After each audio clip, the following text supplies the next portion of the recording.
Really serious and you're looking for a Christ man, the one who's knowing it with the Lord, with the Spirit of the Lord to do his will, I'm that nigga.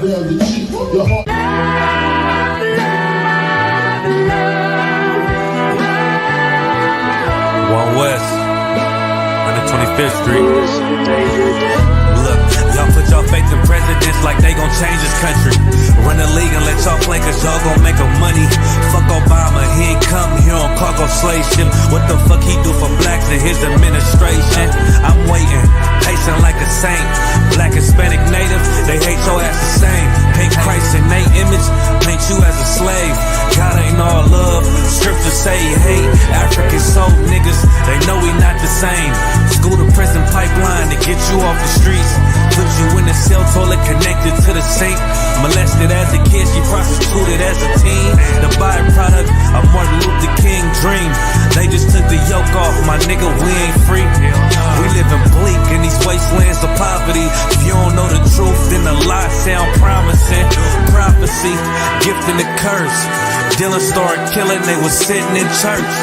Black folk forgave him, man, this shit is absurd. You should never love your enemy, that shit ain't gon' work. Yeah, fuck dying on your knees, you better die in glory. Man, I joined the UPK, taught me the art of warring. I took a nigga life like mine to be recognized. I feel that pain every day, it can't be reconciled. Pops banging, my sister a prostitute. My brother got life, and somehow I still found the truth. War ready, no cowards, no excuse. Fuck reparations, you can't bandage no open wounds. Blood on the leaves, body swing hung from a noose. I was on a run in Nashville and I found the truth. I called the school, class was being held by the shock on my life. I want to be a gangster like a cop. Do this for my brothers, real brotherhood. Everything we do, we got it out this book. My nigga, I can never be no African. UPK the only authorized acronym. I'm passionate about my brothers and sisters. We in hell, I ain't got nothing against them. That's another religion. If it ain't under your honor, ain't he murdered by them and got a hug from your honor. That's the way out for a coward in my observation. They don't fear the Lord, they indoctrinated. Wolves in sheep clothing, Joe Osteen. Real priest bringing back black royalty. One West on my headpiece, ranking order. Can't let them trick me off the streets, I gotta raise my daughter. I got brothers at the border ducking ICE agents. I got the name change, it was life changing. My family thought it was a game, put on all black, they said I was going through a phase. It's more of us in jail than it was slaves. Chose by the Lord, we could never be the same. Soon as they born, the wicked go astray. They left the truth, they wasn't with us anyway. Niggas weak, they just saying anything to be truthful. We don't want no cowards anyway. Look, coronavirus, that's a plague. You don't get too much sleep when you waking up the dead. First camp, I cut off all my dreads. I took an oath when that oil hit my head. Niggas capping like they lids. I'm a priest, I never stick no fork in no pig. I was dead till I found out how to live. This brotherhood taught me how to be a man. I came back to my roots, I had to dig. A couple gaps I had to bridge. I got a rib, I'm married to this work. You wanna serve the Lord, he ain't in the Christian church. Came back to my roots, I had to dig. A couple gaps I had to bridge. I got a rib, I'm married to this work. You wanna serve the Lord, he ain't in the Christian church.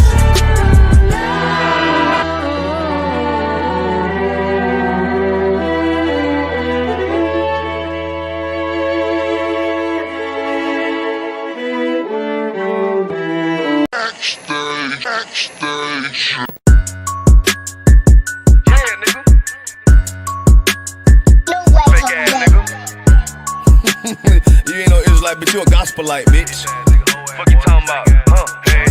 If that nigga won't walk, bitch, we ready. It ain't hard to find us. Hawk, I keep that stick locked, loaded, boy, he'll fade you line up. Young nigga named Slayer, what you think, boy, you be done to try. Soft coast shit, we bout it.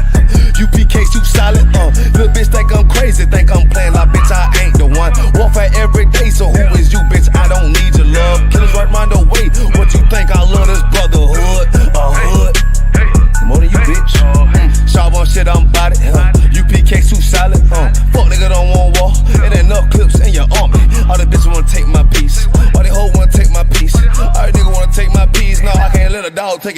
I can't let a dog take it from me. You a whole study and you dummy. And these bitches really out this bitch walking around like they don't know nothing. And a lame nigga fall for them and get set up for the coins and get gunned down, man down. Shoulda took the time, get a damn no. But I see the shorter and I show her. She could never get a piece hold. You a dirt ass, rust ass neck bitch with a fake ass jewelry. In Tennessee while I'm touring. It's a Tennessee, but she luring. Yeah, that sucker duck bitch ass boy, fuck nigga over that bitch mugger. I say, if that nigga won't walk, bitch, we ready. It ain't hard to find us. Hawk, I keep that stick locked, loaded, boy, he'll fade you line up. Young nigga name is Slayer. What you think, boy, you be done to try. Soft coast shit, we bout it. UPK, shoot solid, little bitch think I'm crazy, think I'm playing like bitch, I ain't the one. Warfare every day, so who is you, bitch? I don't need your love. Killers right round the way. What you think? I love this brotherhood, hood. More than you, bitch. You a lame nigga down to me. Eat candy, but I'm sucker free. You a little nigga, ain't none of me. Base up, boy, I fit a beat. Yeah, AR-223. Draco with a magazine. Yeah, that clip run like limousine. I shoot your ass in the spleen. Boy, I bust your ass in the temple. We debating by the temple. Tell the truth, boy, you's a victim. And you squirm off like a lizard. Nigga walk down my road. Why does nigga come down my road? Boy, come down my road. Boy, I charge your ass toll fee. I'm a real big priest, nigga. UPK play for keys, nigga. Commanding general get a damn order, but ain't nothing me to damn kill you. I was talking his ass like a cat. All weapons, boys full of tech. Boy, like a close comeback. Nigga got popped off for a neck. If that nigga won't walk, bitch, we ready. It ain't hard to find us. Hawk, I keep that stick locked, loaded, boy, he'll fade you line up. Young nigga name is Slayer. What you think, boy, you be done to try. South Coast shit, we bout it. UPK, shoot solid, little bitch think I'm crazy, think I'm playing like bitch, I ain't the one. Warfare every day, so who is you, bitch? I don't need your love. Killers right round the way. What you think? I love this brotherhood, hood. More than you, bitch. Christ said 7 women gonna be on one nigga in the end time. Nigga, fuck wrong with you, boy. Stressed by that damn hoe ass bitch. Fake ass nigga too. Dumb ass motherfucker. Fuck you.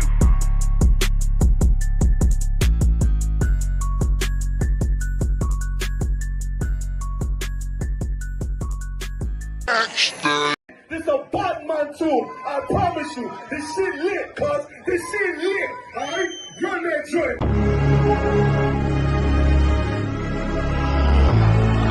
Niggas looking for the light.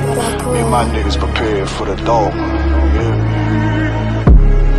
So we gon' get it on for the last days, nigga. You already know what it is. 140 for the rubber. They in the building, we in the spot. We can go to war and see who make it out. Earn your stripes, dog, you with us or not. We can get it on when it's on, it don't never stop. First you get that power, gotta hold it down. Watch your step, boy, you on holy ground. They in the building, we in the spot. We can go to war, let's see who make it out. It's a problem, tell them pop ball. I die for I let my colors fly, ball. For a nigga take me, they a drop dead. AR, clean them up like a mop head. Say he cool, he bad, he really so tough. They like, damn, look what he did to Billy go rough. Little bitch think she Kiki Palmer, silly hoe. She know I'm that bull, but I ain't from Philly though. From the city where they say about that ribbon like Penny Poops. Know them niggas plotting, gotta deal with me. Can't catch me slipping, got to steal with me. Just left Alabama, bought a chopper from some hillbilly move. He made my feel the blade. Leave them all bruised, come through like a plague. Rebel off the leash like a dog out the cage. Call me Johnny Blaze on One West Main. Watch your step get stretched like a limousine. So my brother bring that blade back wet, that's my enemy. A little nigga, this that cult, need to talk. Niggas know I got blood in my cup, I just sip it like it's grenadine. They in the building, we in the spot. We can go to war, let's see who make it out. On your stripes, dog, you with us or not. We can get it on when it's on, it'll never stop. First you get that power, gotta hold it down. Watch your step, boy, you on holy ground. They in the building, we in the spot. We can go to war, let's see who make it out. Tell them niggas good night, here come the best. Look, told them niggas get right or get left. UPK, bad man, I been to your flesh. Hellboy, rip the soul out of dead man shit. Got the rate, the power, I been the showstopper. Yeah, they might hate, but I know they gon' watch. Zone on lock, and you know the flow prop. Iced out, got the drip out of David Jones lock. Know I got the plan, they say that you the man. No shit, Sherlock, I'm the one you heard about. Burn down the building, let them all watch. Throw that One West up, then I swerve out. Sick With this shit, I do not need a detox. He don't watch a step, blow him out them Reeboks. We taking over, I'm sending the word out. Can't see me, little nigga, I put you in a bird box. Look, it's One West practical, gladiator maximum. Creep on them slow, but that Glock fire rapido. All I want is more power, more straps to blow. Ain't got excuse for no cow, he gon' have to go. They in the building, we in the spot. We can go to war and see who make it out. Earn your stripes, dog, you with us or not. We can get it all when it's on, it don't never stop. First you get that power, gotta hold it down. Watch your step, boy, you on holy ground. They in the building, we in the spot. We can go to war and see who make it out.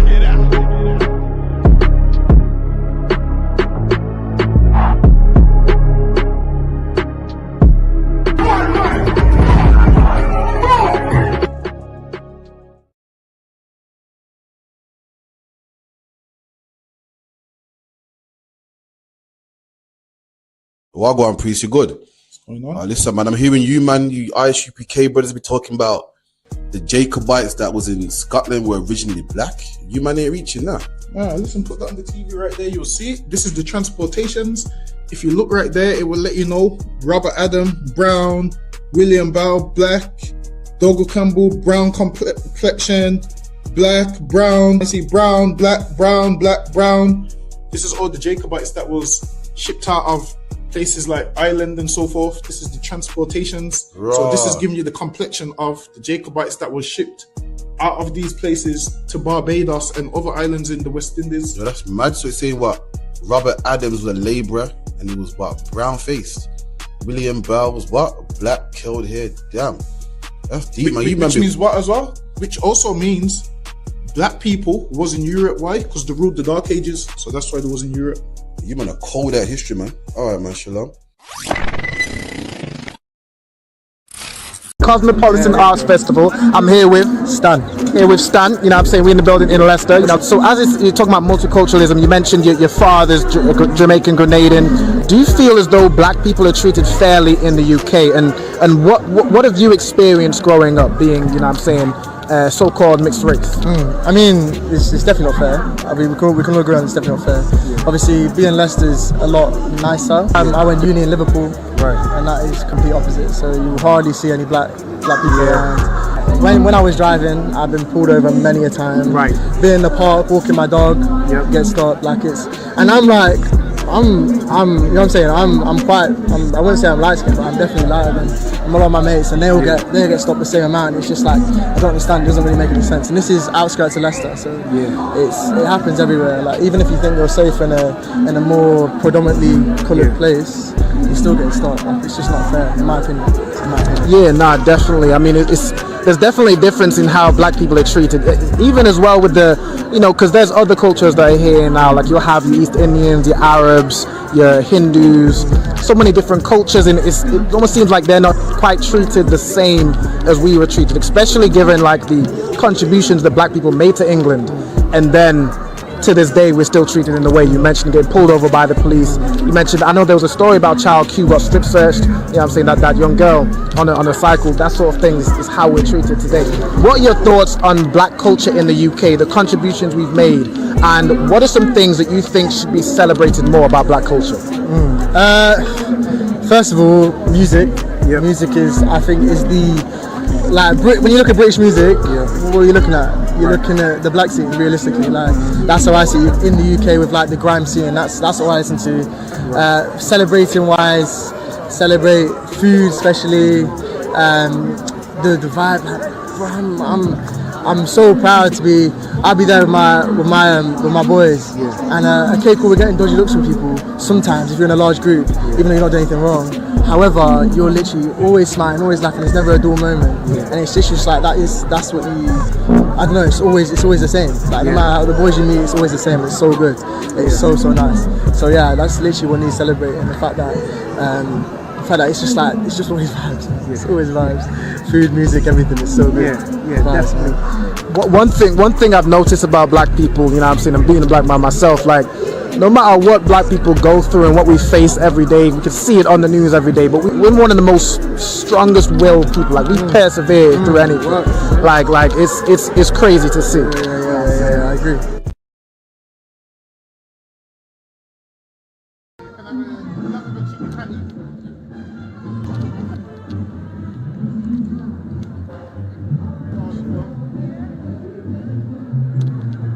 So we also just wanted to get some views. So we're running interviews about the event, and we wanted to get some views from someone running like a black business. So I know like Jamaican food, like things like ackee and saltfish and like oxtail. Back in the day, those things used to be like mocked and ridiculed and looked down on, but nowadays it's now pushed. And what are your thoughts on how like black culture and how it's appreciated has kind of twisted in recent years? Now I really appreciate how our food is being noticed, especially the jerk chicken, and as you say, the oxtail, because back in the days nobody would eat it here.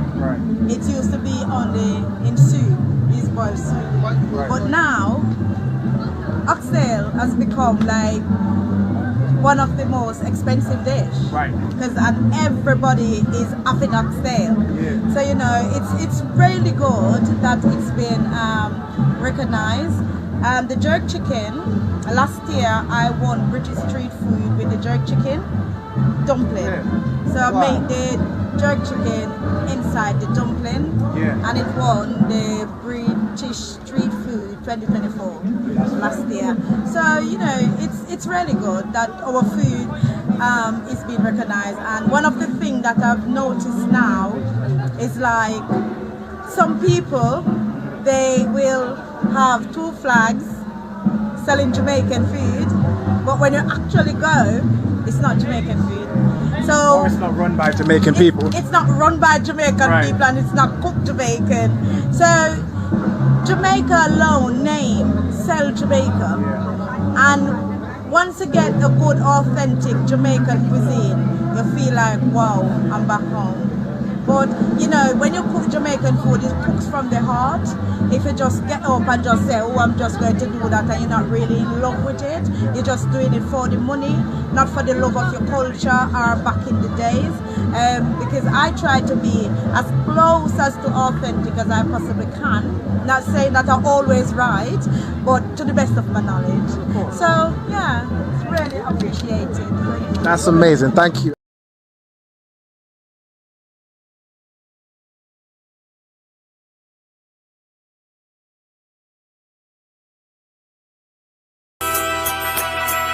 Okay.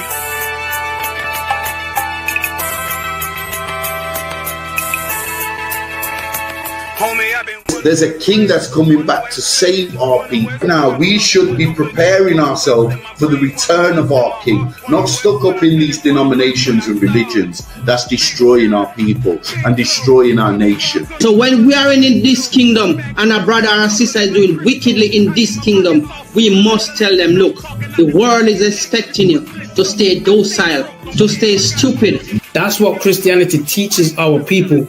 Teaches our people to hate one another and love the oppressor.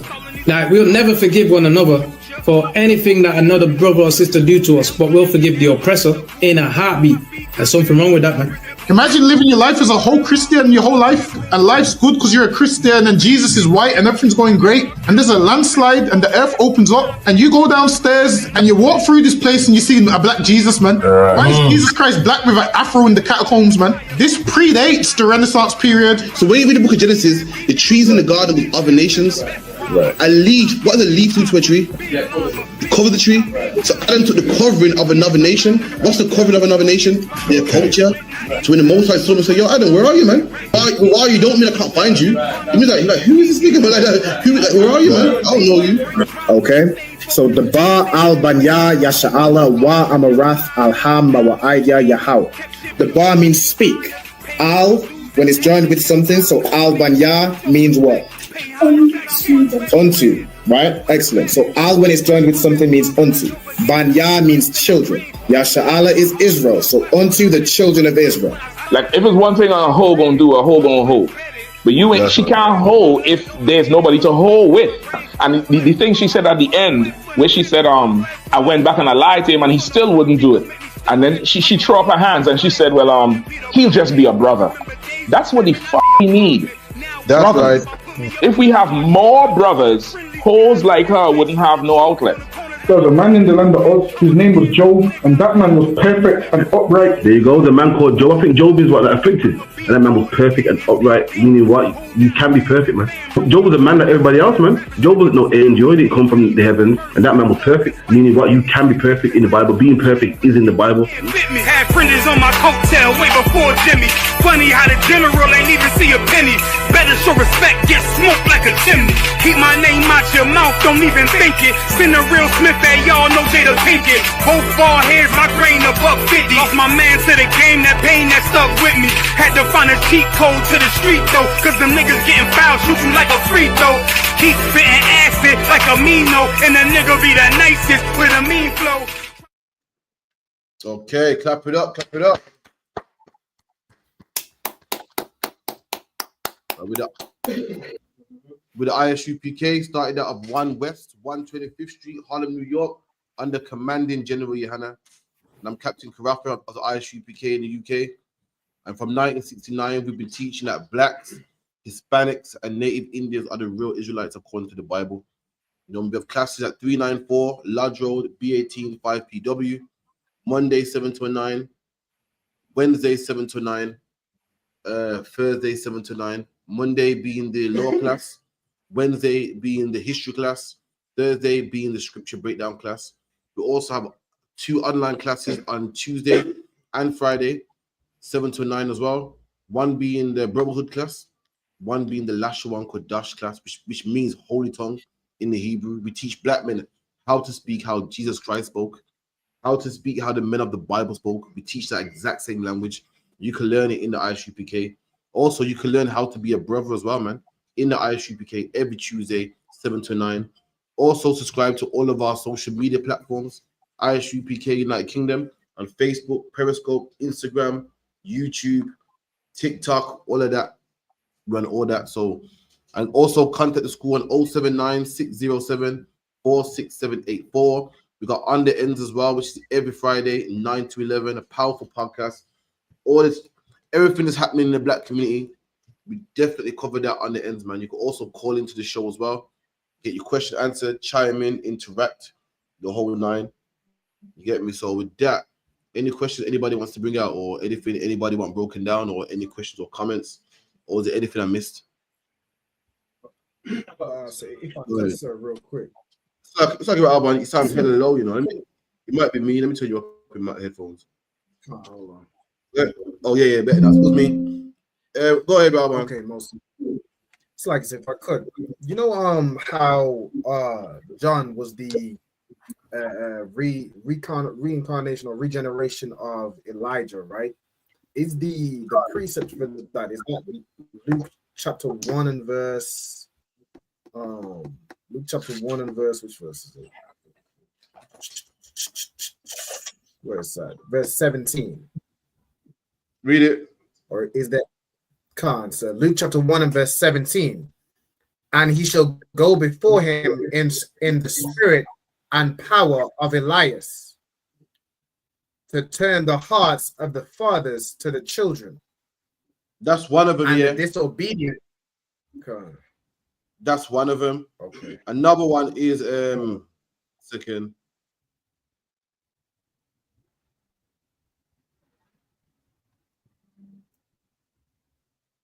That's one. Another one is Matthew 11 and 14. Matthew 11 and 14. Someone wants to get that. Go here. Matthew 11 and 14. And if ye will receive this is Elias, which was for to come. There you go. Give me a verse. Give me one verse up. Come, verse 13. For all the prophets and the law prophesied until John. Right, you go. So all the prophets, all of them prophesied until John. Then Christ came on the scene, was the final prophet. Now the prophets today break down what's already written. That's a prophet. That's the difference between a prophet today and back then. We break down what's written. All the prophets prophesied until John, until Yahushua came on the scene. All of them prophesied. All of them prophesied until John. Now he's going to let you know something about John. Come on. Come on. And if ye will receive it, If we can receive it, if we can receive it, if we can understand it, if we can comprehend it, if we can break it down. Come on. This is Elias. This is Elias. This is Elijah or Elias, as the New Testament calls him. This is Elijah. John the Baptist is Elijah in the reincarnation. That's who he is. When the Bible says it comes in the spirit of Elijah, meaning what? He even got the same spirit, the same character. Elijah was known for having what? A leather girdle. John the Baptist also had a leather girdle, man. It's the same spirit, same vibe. Why? Because that is him. That is his spirit. That is his vibration. Read that again. Khan. And if ye will receive it, this is Elias, which was for to come. And this was Elias. John the Baptist was that Elijah that was that was prophesied in the Bible. The Bible talks about Elijah coming back. And the scribes and Pharisees didn't understand it. They thought Elijah coming back. Christ saying, this is the Elijah that is speaking about. Let me get this. Let me get it in Malachi. Is it Malachi? Yeah, Malachi 4 and 5. Give me Malachi 4 and 5. Come on.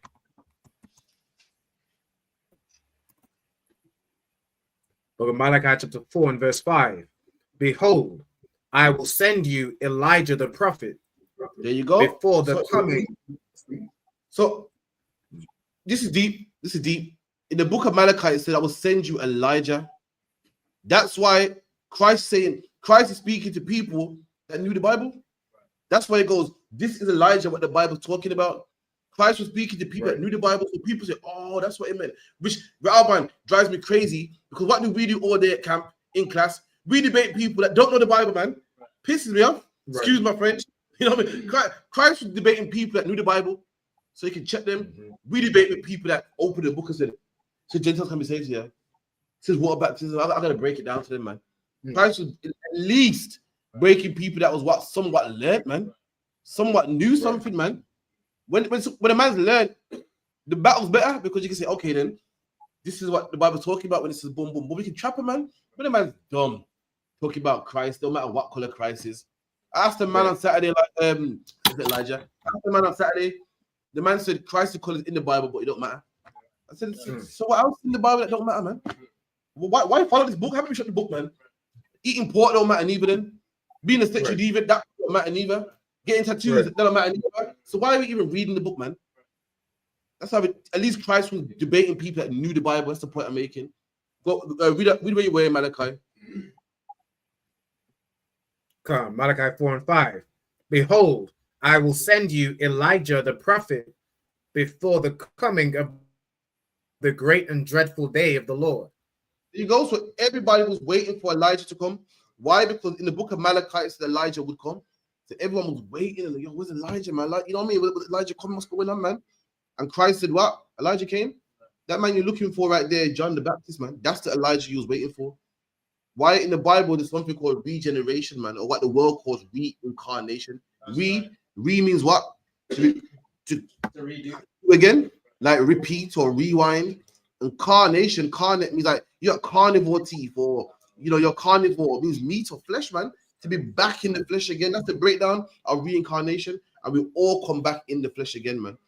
You made mistakes, you done things wrong, you'll come back in the flesh again to fix the mistakes. Or you get punished, the Lord will make you be born again to get punished again. There's no such thing as a place where you're burned to death, you come back again. And John the Baptist was Elijah coming back again, man. You know what I mean? Does that answer your question? That's one? Can't answer the water. No sweat. Does that answer any question? Yeah, kind of. I've got a question, but also with the John the Baptist. So, like, he wasn't in the truth, right? But No. Elijah endured unto the end, innit? So, like, how does not how? Well, okay, so yeah, then he comes back and sinned, or wasn't in the truth. How do you like differentiate the fact that he was in that life at that time, but it's been how many other times after that, innit? So you say that how come like Elijah was cool, but then John the Baptist fell? Endured to the end. Yeah. Same with Yahushua. Solomon fell. Did Yahushua fall? Oh, right. You know what I mean? You could do good on one life and tell about the next, or the Lord beats you, so next time you come back stronger. You know what I mean? You could do good on one, tell about on the next life. Yahushua was King Solomon. King Solomon had many strange wives, man.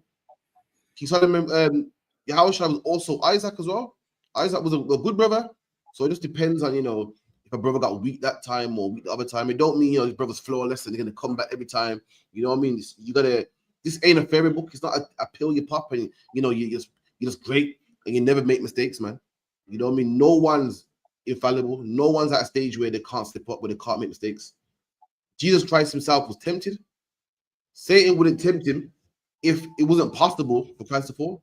It was possible, but it wouldn't fall. Why? Because he's strong-minded and strong-willed, but it was possible.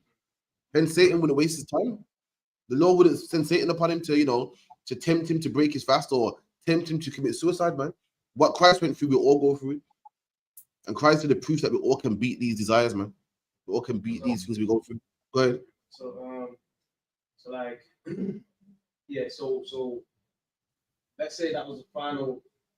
Would you be let's say John had the final, that was his final time at that time. Would he not make it to the kingdom then, or how would that work? But there is no final. There's no final because you come back over and over again. Judgment Day, Christians make out like Judgment Day is one day where everyone's, judged. No, man, Judgment Day is when you die, you go to the Lord and get judged. You die again, you go to the Lord and get judged. Christians make out like I was a Christian at one time. Like there's a day when all the dead come before the Most High and he judges them all. No, man. Judgment Day is when you go for the Lord, you get your judgment, then you come back again. That's in the book of the Apocrypha. If you come back to mine, I'll pull it for you. All right. Any more questions? Yeah, I've got a question. So it's on again. Amos 9. I'm just talking about the Ethiopians, and have I not brought up? Have I not brought Ethiopia? I just want to understand. Are you not like the Ethiopians? No, yeah, I can. Okay. Yeah, so I just want to understanding on that. So Amos chapter 9 verse 7. Are ye not as children of the Ethiopians? Nice and strong. That's strong, so they can hear it as well. Okay. Are ye not as children of the Ethiopians unto me? So the Lord said to the Israelites, "Are you not like the children of the Ethiopians unto me?" What do you get when you see that? So because I heard it before, just it's kind of need refreshing. That's like the complexion, isn't it? Like no, it's not. When I give it a shot right about nigga, the Lord saying, "Are you not like the children of the Ethiopians unto me?" What's the Lord saying here? If I could, sir, I had seen this verse scripture saying today. So it's saying like they're acting like the Ethiopians or like the other nations, like they're acting like the nation most I don't care about. It's an insult, man. It's an insult, man. It's like when your parents go home, say this house is a mess, man. You lot must think you live in at someone's house, man. You lot must think you're Ted's children. Wow, you like me like my parents. My parents were racist, bad man. So lucky, man. My parents were like, "Yo, Croft, man, you're nasty, man. You must think some white people you live with, man." My parents were rough, man. You must think some white guy you live with, man. Now this house nasty, man. That's the Lord saying. Yeah. The Lord saying like, "Boy, you man move like some Ethiopians. Like you like Ethiopians to me. The way you got plates in your lip, the way you're drinking blood, the way you're celebrating Christmas, the way you like these whores and you like your tattoos." You having sex with this woman, leaving her, this woman leaving her. Boy, you better move like some Ethiopians, man. You like Ethiopians unto me, comparing us to a nation that got no rules, man. The insult, the disrespect, man. Come on. O children of Israel. Oh, children of Israel, come on. Says the Lord. This bit. Have not I brought up? Have not I brought up Israel out of the land of Egypt? Right, that's the key. What's the Lord saying? Come on, to top one. Context, man. I brought you from amongst them people. Go on. Meaning, in the whole, put the whole thing together.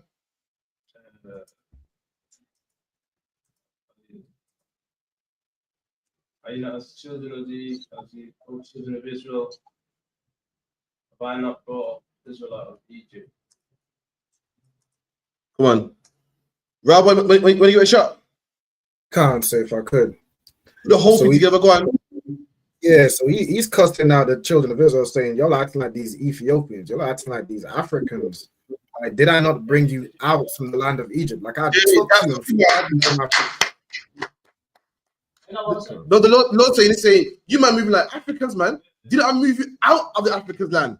Didn't I get you out of Egypt? You're moving like you never left. You're moving like you and my family. Read that again to that point. This is a cut. You didn't say that. I can't recall. No sweat, no sweat. Yeah. Okay.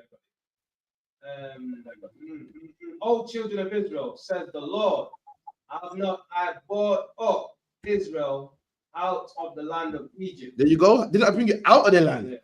Why are you moving like them for? I brought you out of the land. You moving like I told you not to drink blood. You might want to drink blood. I told you man not to get tattoos. You might want tattoos. I told you man not to have sex with African girls. You might want to have sex with African girls. I brought you. Didn't I bring you out of the land? If I wanted you to be like them, I would have had you amongst them. I took you out from their land. It's deep as this. For anyone that can see this on the camera, I'll read it out for you. So luck you if you can. It's a bit blurry. I can read it. The phrase, concert. Go on. If you can. The phrase, "Are ye not like the Ethiopians unto me, O people of Israel," is a quote from the biblical book of Amos, specifically Amos 9:7. It's a rhetorical question posed by the prophet Amos, challenging the Israelites' sense of unique chosenness by comparing them to the Ethiopians. See that there? For anyone trying to say that I'm taking the Bible out of context, even the white scholars know, man. This scripture is not about color. It said it's a rhetorical question, man. You know what a rhetorical question is? A question that don't require an answer, man. Like when someone goes, yo, are you stupid? Now, are you stupid is a question, but you don't literally answer it and go, no, I'm not stupid. Like when someone goes, yo, are you dumb? Are you mad? It's simple. The Lord saying, are you not as the children of the Ethiopians? It's a rhetorical question, man. Even the oppressor knows, man. Even the oppressor knows that it's not talking about skin complexion. Fake Israelites will say, see, the Israelites are black because the Lord is comparing them to the Ethiopians who are also black. That is not true. The Lord is talking about our conduct. The Lord is talking about our behavior. Talking about the things that we are doing that we shouldn't be doing. That's what the Lord's speaking about. Anything else to that point? That was that. Oh, so that's it. Yeah. So this bit where it says, "Have I not brought up the stuff here? Those are of Egypt and the Philistines from Qatar and Syrians from Kir." There you go, man. So let you know that basically I brought you out of the land of Egypt. I moved you from the Philistines. I moved you from Qatar. I moved you from all these heathen nations. Go on. Out of Egypt and the Philistines from Qatar. So saying, did I move you away from the Philistines, from Qatar? Did I move you from the Arab and the Africans? Basically, you're not like them. Why are you acting like them? The old English is throwing you off. If you used to read it like a NIV or something, basically I moved you from the Philistines, from Qatar, the Ethiopians from their land. I separated you. That's why even the AI said that it's a rhetorical question, separating us from the other nations, our holiness from the other nations. I think it's the old English showing you off. That was saying he brought the Philistines from somewhere. No. Syrians from Kir. I thought that's no, it's saying that I separate you from all the other nations. They're from this one here and that one. So really, we should be serving no other gods. Should have no other customs, have no other dress code, no other language. Why? Because the Lord brought us up from all these places. He don't want us hanging around with none of these people. Don't want us marrying their woman. Don't want us adopting their culture or none of that. Go on. Like I didn't say it's worded, but it says, and the Philistines from Qatar. That's the bit. I'll show you. I'll show you that a different translation. It will show a better. The word is old English showing you up. The whole context is I'm taking you out from among these nations, from the Philistines, the Ethiopians. That's what it's saying. That question line, if you could.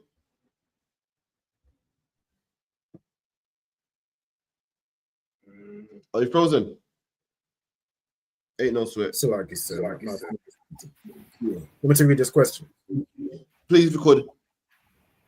Khan said, a sister asked, is it considered unlawful to eat raw meat like in sushi? I just want to make sure it's not unclean according to the law. Well, according to the law, sushi isn't unclean. According to the law, eating meat with blood in it is unclean. What will make sushi unclean is if you're eating a fish that doesn't have skins or scales. Fins and scales, salakia. Someone get me that Leviticus 7. If you eat a fish that don't, the requirement for a fish is it must have fins and scales. It must have it. The Bible don't say if it has to be cooked or not. So therefore, you wouldn't be breaking the law. What the Bible does say is you can't eat nothing with blood in it. So if you're eating a catfish, which is sushi, that's unlawful. If you're eating a snapper fish sushi, I wouldn't advise you do that, or the bones in the snapper fish, but that would be lawful. But the Bible don't say nothing about cooking the fish. It talks about blood. You can't drink blood. A sushi don't have blood in it. That answers your question. So we'll get Leviticus 11 and 9, if you could. Leviticus 11 and 9. Leviticus chapter 11, verse 9. These shall ye eat of all that are in the waters. And these are the things that you eat that's in the waters. Come on. God, whatsoever has fins and scales. And anything that has fins or scales, come on. In the waters, in the seas. In the where? In the waters, in the seas. In the seas, come on. God, and in the rivers. In the rivers, come on. God, them shall ye eat. Why did the Lord say the rivers, waters, and seas? Anyone know why? You got your seawater fishes. You got fishes in the sea, rivers, and because you're gonna live around, you might live near the sea, you might live near the rivers, and so on and so forth. That's fine, but why is the Lord saying all three? Say again, why is the Lord saying all three? The river, the pond, the sea, the ocean. That's true. But think on topic. The Lord's giving rules here. Why is he being precise? Go on, nigga.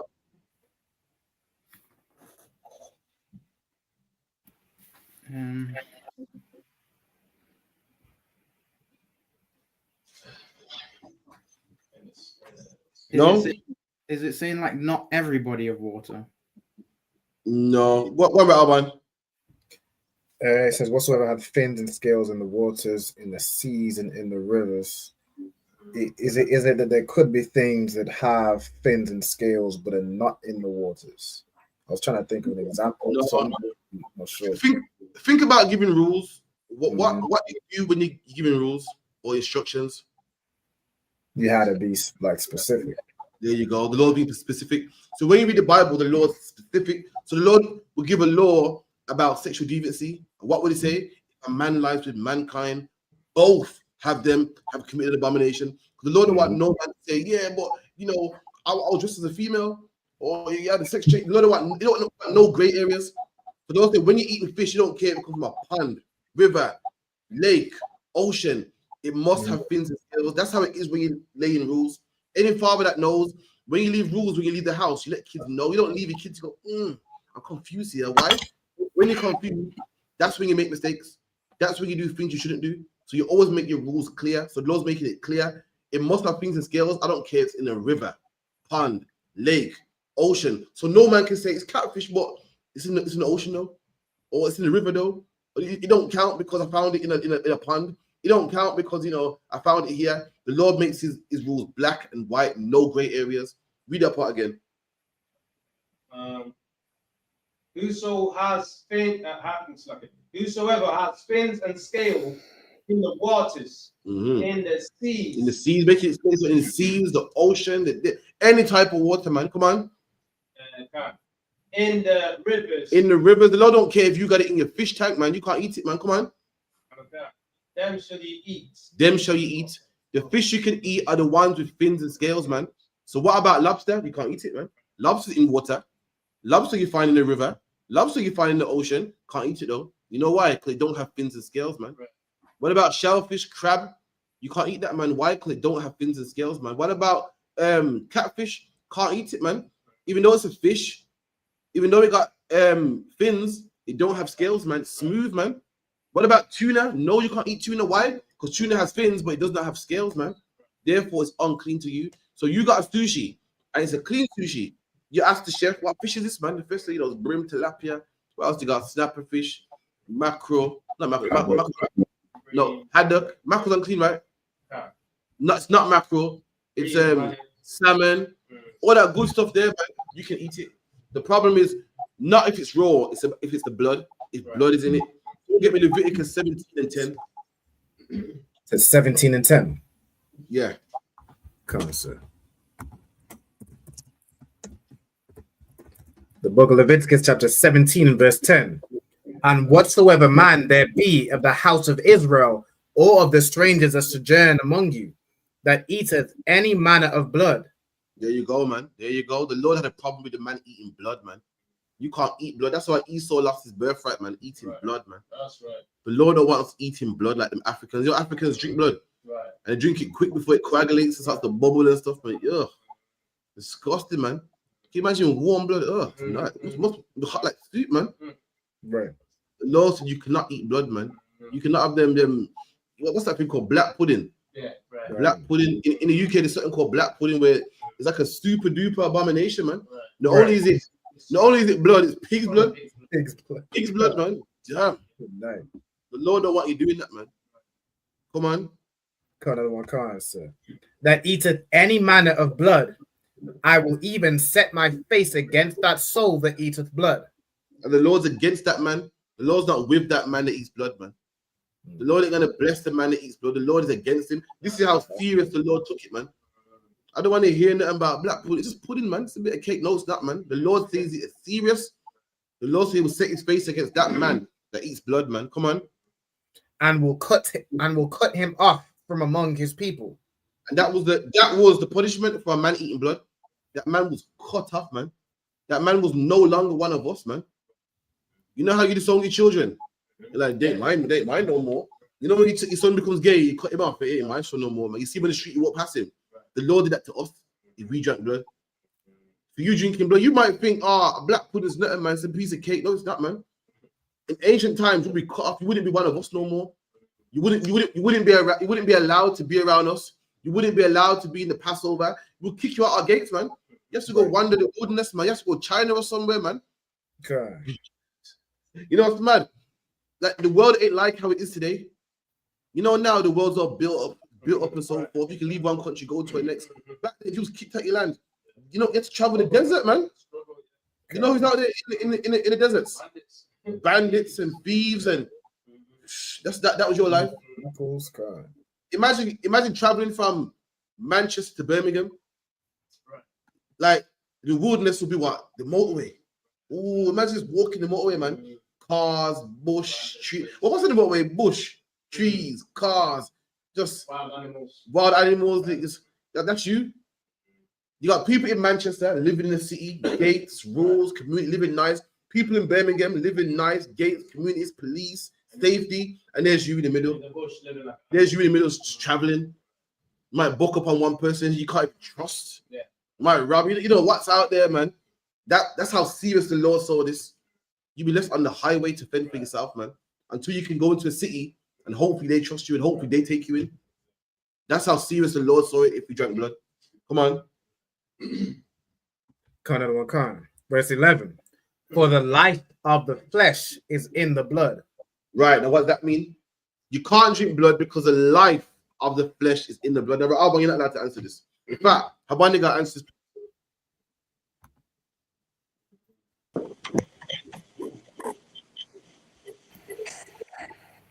The life of the flesh is in the blood, without the soul of the animal.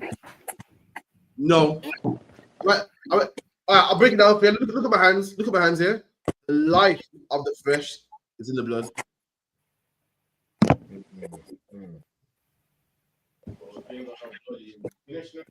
You can't drink the blood. This thing.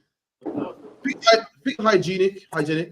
The life of this cow is in his blood. That's why you can't drink it. What's it saying? All the diseases and stuff.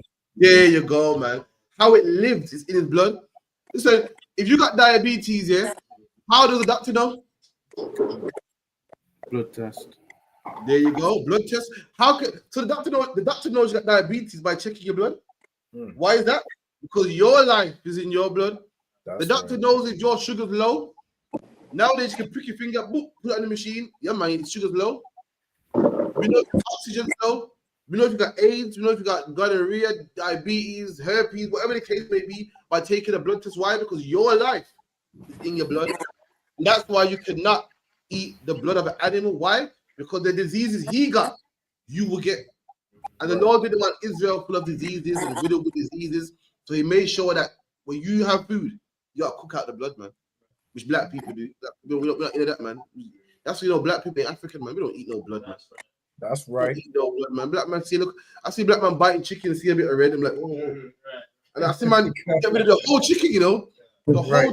you know, you see it. I feel, yo, I feel eat round the blood, man. Like, nah, man. I see black man eat chicken and see the little veins. I'm like, nah, I'm not eating this, man. It's not in our spirit, man. We don't eat blood, man. That's not what we do.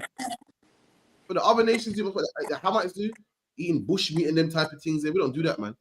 We don't eat blood. So sushi don't have no blood, so you can eat it. You know what I mean? Any more questions? Shalom, Adayana. You have da. How's it going? 12. Most in Christ. Lester in the house, you know. Lester there, you know. Any more questions, Baba Shah? It's like you say, if I could I get Come a on. breakdown on like the rest of verse 11, Baba Kushah? Go on. Verse 11. It's like Leviticus 17 and verse 11.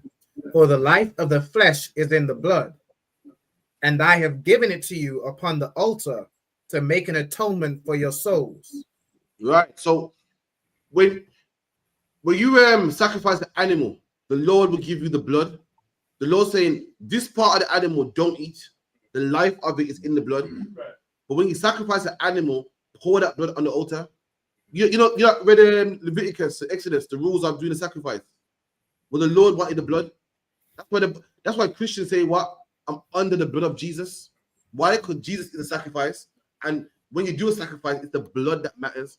It's the blood, it's the blood of the animal that covers your sin, covers the things that you did wrong. So when people say I'm under the blood of Christ or the blood of Jesus or his blood was shed for the world, it's the blood of the animal that counts for that sacrifice. When the Bible says his blood shall be upon him, meaning usually an animal's blood can go in place for his blood, but not this time. This man was a sexual deviant, he was an idol worshiper. His blood should be upon him. It's the blood of the sacrifice that covers you. So read that part again. For the life of the flesh is in the blood, and I have given it to you upon the altar to make an atonement for your souls. There you go. It's the blood of the animal that makes atonement for your soul. Let me see if we can find it. Is it Leviticus? We rub it on the altar and stuff. Let's see.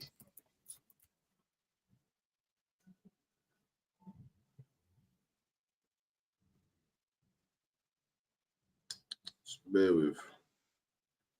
There's one? Yeah, you go. Leviticus 1 and about 5. About 1 and 5, I believe. So I can kind of say 1 and the book of Leviticus 1 and verse 5. 1 and verse 5. And he shall kill the bullock before the Lord, and the priests, Aaron's sons, shall bring the blood and sprinkle the blood round about upon the altar. There you go. That's that blood again. That's that blood again. So the blood is not for eating. It's disgusting. You get germs and diseases, but the blood is for the sacrifice. The Lord give us the blood for the sacrifice. And this is the rules. This is the instructions for when the priest is doing the sacrifice. He gets the blood of the sacrifice, puts it on the altar, puts it on the horns, and that's what atones for our sins. You made a mistake in the past. You did something wrong. You didn't know it was wrong. You deserve payment for it, man. You deserve to die. But the priest will take your best goats, your best ox, your best sheep. And if you was poor, he even take a dove from you, something you can afford, something that would hurt you. Like for instance, if you're rich, you wouldn't give a dove. Why? Because that wouldn't hurt you. A sacrifice is something to make you say, ouch, I ain't doing that again. Damn, I lost a bull for that, man. A bull, you know, the amount of cows I could have bred him with. I made some money, the amount of leather I could have made with him. I lost a cow, man, the amount of milk and cheese I could have made out of her. And if you was poor and you didn't have a bull, damn, I had doves, man. Could have laid some eggs, man. Could have had, chicken and, I turtle doves to the pigeon today. So it's an old English word for a pigeon. But when it comes to sacrifice, everyone's feeling it. Everyone's feeling it, so why they don't do it again? And it's the blood of that sacrifice that atones for your sin. As we read right here. Read that one more time. In 1 and verse 5 or in 17? Give me 5, 1 and 5, I'm sure. Sir. And he shall kill the bullock before the Lord, and the priests, Aaron's sons, shall bring the blood and sprinkle the blood round about upon the altar that is by the door of the tabernacle of the congregation. And this is how a sacrifice was done, man. They'll sprinkle the blood, man. Get the blood, sprinkle it, boom. They'll spread it on the horns. The horns is like what? The 4 corners of the altar. It had horns. Imagine you got 4 corners, and it's like on the top of it, it's 4 horns. Like the best way to explain it, an altar is like a barbecue grill. That's the best way to explain it. You know how barbecue grill got coals, and they got a gauze on top, and you put the meat on top of the coals. That's exactly how the altar was. They hot coals on there, a gauze. It was square shaped. The priest will kill your bullock, whatever. Throw it on the barbecue grill, cook it. It'd be a sweet savor to the Lord. Everyone will like it. Smells good. In fact, the priest will even season it down. And imagine, I guess what the priest did with your bullock. Anyone know? I know Zarpon knows. God, if I could. Go on, brother. I know what Alba knows. They'll eat it. Eat it, man. Imagine that. That would make you never make a mistake again. Imagine you're out here, living life reckless, and a man charges you. Listen, you're wrong for that, man. The penalty is I'm taking your best sheep, the one that's gonna make you all the money, and you go, okay. You go to court, Zarpon, okay, stealing. He takes your sheep from you, your good sheep, and just cooks it in front of your face and eats it, man. Ouch. Remember that sheep is your money, it's your rent. You know what I mean? It's your week. You should drink money on the weekend, man. That money's take your woman out, man. You're gonna milk that cow and make money and cheese and sell it on the market. And the man eats it in front of your face, man. Makes burgers out of it, man. Curries it down, man. You will learn. You say, shit, I ain't doing that again. That's the last time I steal. That's the last time I do something wrong. That was a sacrifice. Keep it in. Kind. And he shall flay the burnt offering and cut it into his pieces. And chop up the bed. Imagine that, man. You watching it, you got a goat or a sheep, your best sheep, even name him. You even got a name for him. And this man just chops him up, man. You seen your good sheep, your money maker, fertile, can breed up enough sheep and make it loads. And you see a priest was holding by his hand like so. Just chop him into, bite-sized parts. You know what I mean? Some bread and gravy. Look at that. Then you bring tears to your eyes, man. It's a luck, yeah. If I could, sir. Imagine you seeing a man turn your best cow into ribeye and T-bone and all them things, all those things there. Your best, your money maker. You see a man just even his rib. Get me, what burns the most. So the man jukes the meat and offers some to his rib.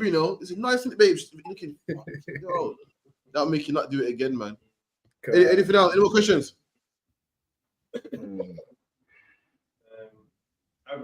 Go on. Revelations.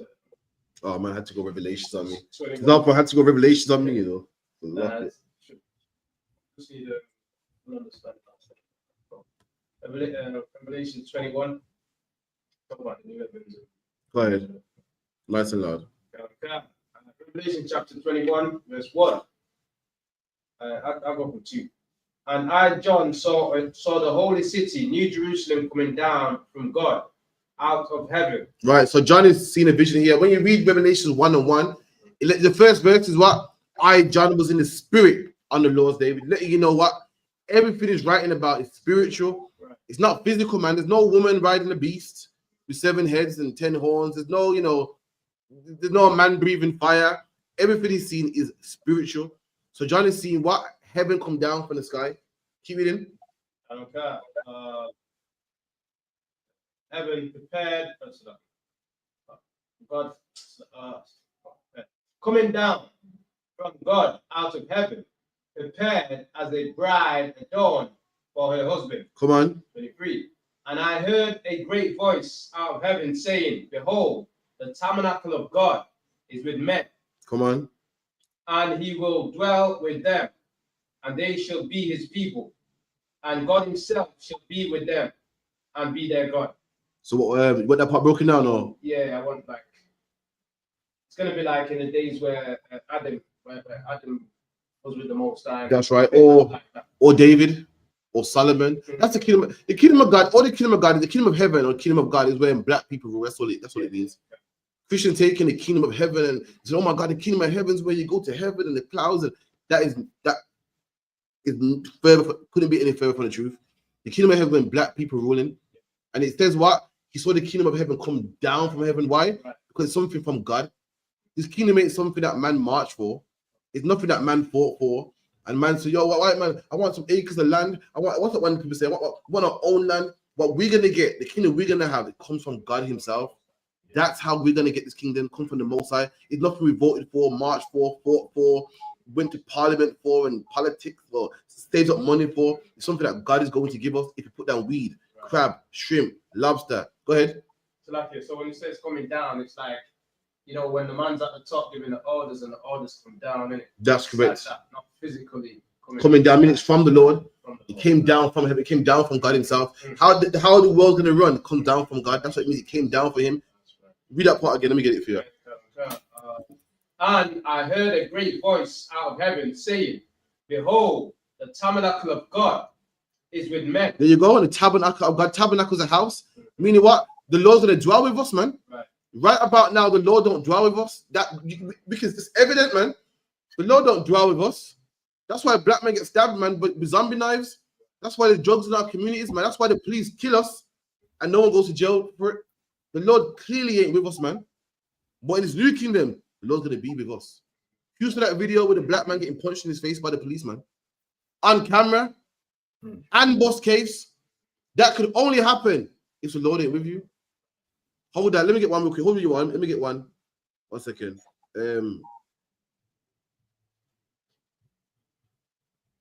I think it's Hosea. Give me Hosea 5 and 15. Hold that point right. Hosea 5:15.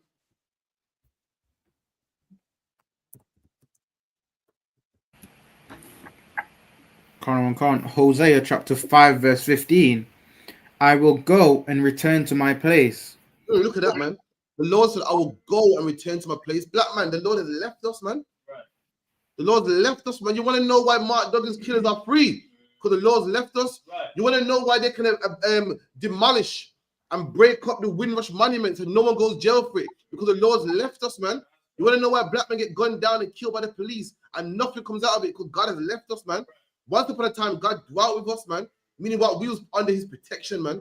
No one could mess with us, but now all nations do. On camera, please kill our kids on camera, man, and get away with it, man. Please kill it. America, forget about it, man. Please kill a black woman on camera with mental health problems, man. He shot her because she threw hot water at him. Kill the black boy with dementia. Kill Mark Duggan, who didn't have no gun. Choked Rashawn Charles, man, in a shop. Choked him to death, put his fingers down his throat till he died, man. And nobody went to jail for it, man. Clearly, God can't be with us, man. Can't be with us, man. But let me tell you something. In the kingdom of heaven, God is going to dwell with us again. That's right. The Bible says He's going to live with us again like how we used to. Right, we're living in a time where He left us. Black man, Hispanic man, Native Indian man. You're going to put down weed, crab, shrimp, lobster, whores, and provoke the Lord to come back and live with us, man. Right. Provoke the Lord to say, you know what, them brothers are trying, man. Let me give them our protection again. Are we going to get that in the kingdom, man? Keep reading to Khan, till they acknowledge their offense. You go, the Lord ain't gone forever. He ain't gone forever. The Lord said, I'm going to leave you until you acknowledge your offense, man. And that's where the ISUPK comes in. Right. We go out there and tell our brothers the things that they should be doing, man. Opposed to the things that they are not doing, that they shouldn't be doing. Why? Because that way we get enough brothers to change. The Lord will come back, man. The Lord will say, you know what? They have acknowledged their offense. They've acknowledged the things that they have done wrong. Let me help these brothers, man. Let me wipe out this racist police force, man. Let me take away all the drugs in their community. Let me help them, man. And that will happen. I'm reading the future in Revelation, man. To reveal means to make known or to uncover something that's hidden. I'm making known the future, and the future said the Lord will dwell with us again, man. Believe it or not, man. With or without you. If you don't want to put down crab, shrimp, pork, lobster, the Lord will just kill you, man. And other brothers will take your place, but it will happen, man. It will happen. How do I know? I'm reading the future right now, man. Read it now to that one. Read it from the top again. Khan, from the top. Okay. And I heard a great voice out of heaven saying, behold, the tabernacle of God is with men. There you go. It dwells with us, man. When it said men, it's talking about Israelite men. That's right. Of course. This is an Israelite book written to Israelites. You don't need to specify, man. Sadly, because we deal with dumb Christians that don't know nothing, we got to always prove stuff and jump to precepts. But context is key, man. I'm around black men and say, yo, listen, no man better touch me, you know. I'm not talking about Chinese men, man. It's a shame I keep breaking this down, but context is key, man. This is a history book written to one race of people, about one race of people. The Judges were black. Chronicles was black. Isaiah, Isaiah, Ezekiel, all the prophets, all of it was Israelites. So when it says what men, it's talking about Israelite men, man. All men don't need God to dwell with them, man. Right. But black people do though. Black men do. What the white man needs God to dwell with him. When he got the nuclear bombs. He can push a button and blow up a country, man. The white man said the other day Iran is not having no bombs and pushed a button and got rid of Iran's bombs, man. But there is a man that needs God's protection. There is a man that needs God to dwell with him, man. And that's the man with drugs in the neighborhood. That's the race of people that ICE is going through neighborhoods and scooping up black people, man. That's the people that get deported and sent back to Jamaica, an island that they ain't seen since they were 2 years old, man. A race of people, single parent homes, single parent moms walking around like crazy, man. Black men on drugs, man, on a park bench with a can of lager in their hands, man. That's the people that needs God around them. That's the people that needs God's protection. Go on to that one. It's like as well. You know, like when it says God dwelling amongst them, it's not like the Lord Himself. You know, like it says the Lord was walking in the garden in the cool of in the cool of the day. He's not literally on two legs. No. You get me? It's black people talk. Once you get the vibe of the Bible, you understand. It's like you go, yo, I want to speak to Commander Johanna. And I go, yo, he's speaking to him, man. I'm not saying like I'm not him. So when it goes, the Lord will dwell amongst us. It means, you know, his vibe is protection, man. It's protection, like you say, you're under my wing. You're not literally under my arm, man. You get me? Like, say, listen, I'm with you. Like when people say, listen, I'm with you, man. Go do your thing, I'm with you, man. I mean, I got you back. I'm a back you, man. I got your back. Backative, man. You always call it, man. So like, yeah. That's what it means. The Lord got our back, man. He's with us, man. Like you're, you know, if a man's like say, oh, go ahead, man. I got this. I'm with you, man. Go do your thing, man. It means I got your back, man. That's what it means. That the Lord would dwell with us. He don't live next door. You don't live in number 5, and the Lord lives in number 3. You don't mean that, man. It means he got your back. And right by now, black man, we need the Lord to have our back, man. Right. So lucky we need the Lord to have our back, man. Ain't nobody get raped and robbed and taken advantage of more than black people. Listen, Vidaya Allah, you heard about what's that show called? Reggae Land. Yeah, Reggae Land. Yeah. Listen, I heard Reggae Land was sold out. Millions, man. Loads of people at Reggae Land, man. Yeah, and about 70,000 people there, so 80,000 or something. And listen. And how much of them were black? Not much. we raise the people down to our culture get stolen, man. Down to our music get stolen, man. Listen, black man, you can't even wear red, gold, and green, man. Jamaica independence this whole week, and I saw a devil man in red, gold, and green, and she didn't even feel shame. Wouldn't you feel embarrassed being like in Nigerian colors or something? You didn't even care, man. I said, yo, we'll give it 20 more years then.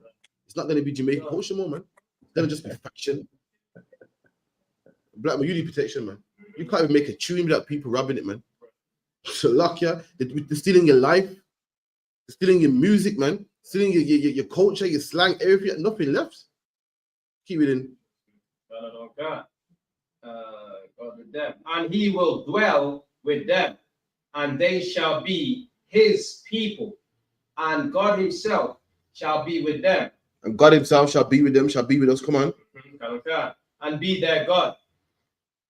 And God shall wipe away all tears from their eyes. There you go, man.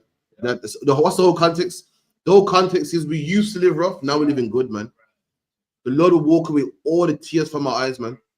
All the black on black crime, all the drugs in our neighborhoods, all the, you know, being tossed back and fro, winds of doctrines, all the, you know, diabetes and gout and blood pressure, all the things that kill black people, man. Public housing, dole money, minimum wage, dead end jobs. What do you call it? Example, hand them out. Hand them out. The Lord's gonna wipe all that away, man. That's how we're gonna live in the kingdom. Black man, how much do you want this, man?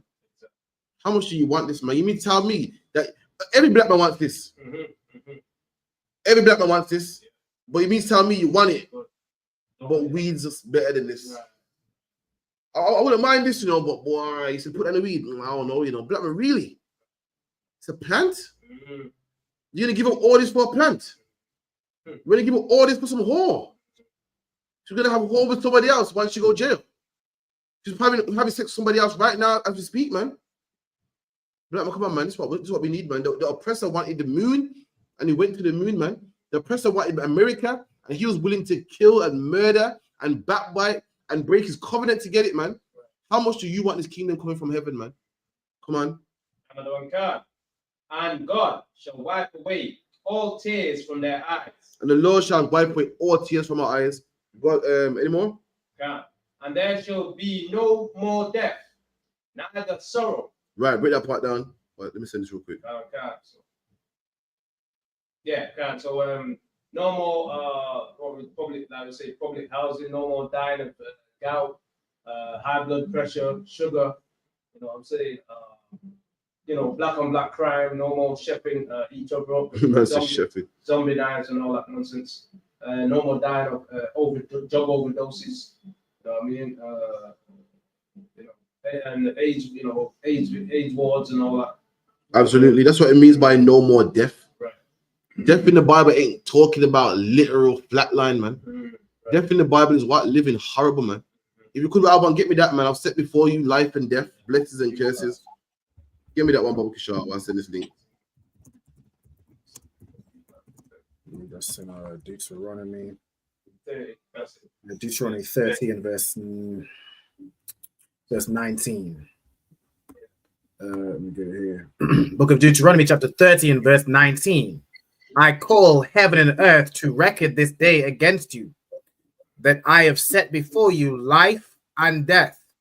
Come on. Blessing and cursing. And that's what life and death is, man. Life is blessing, cursing is death. Life and death, blessing and cursing. That's what the Lord's saying, man. Do good, you get life, man.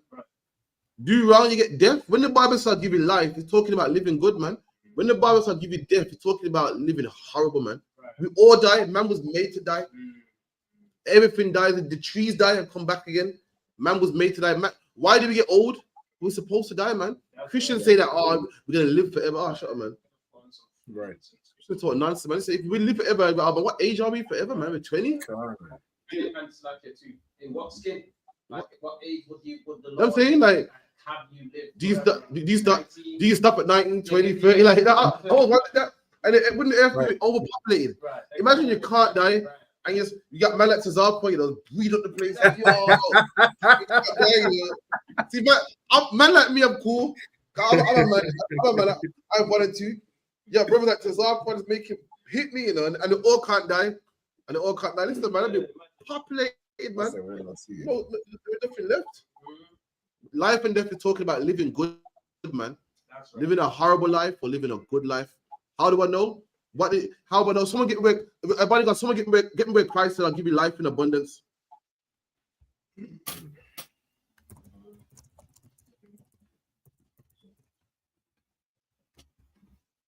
John 10 and 10, I believe it is.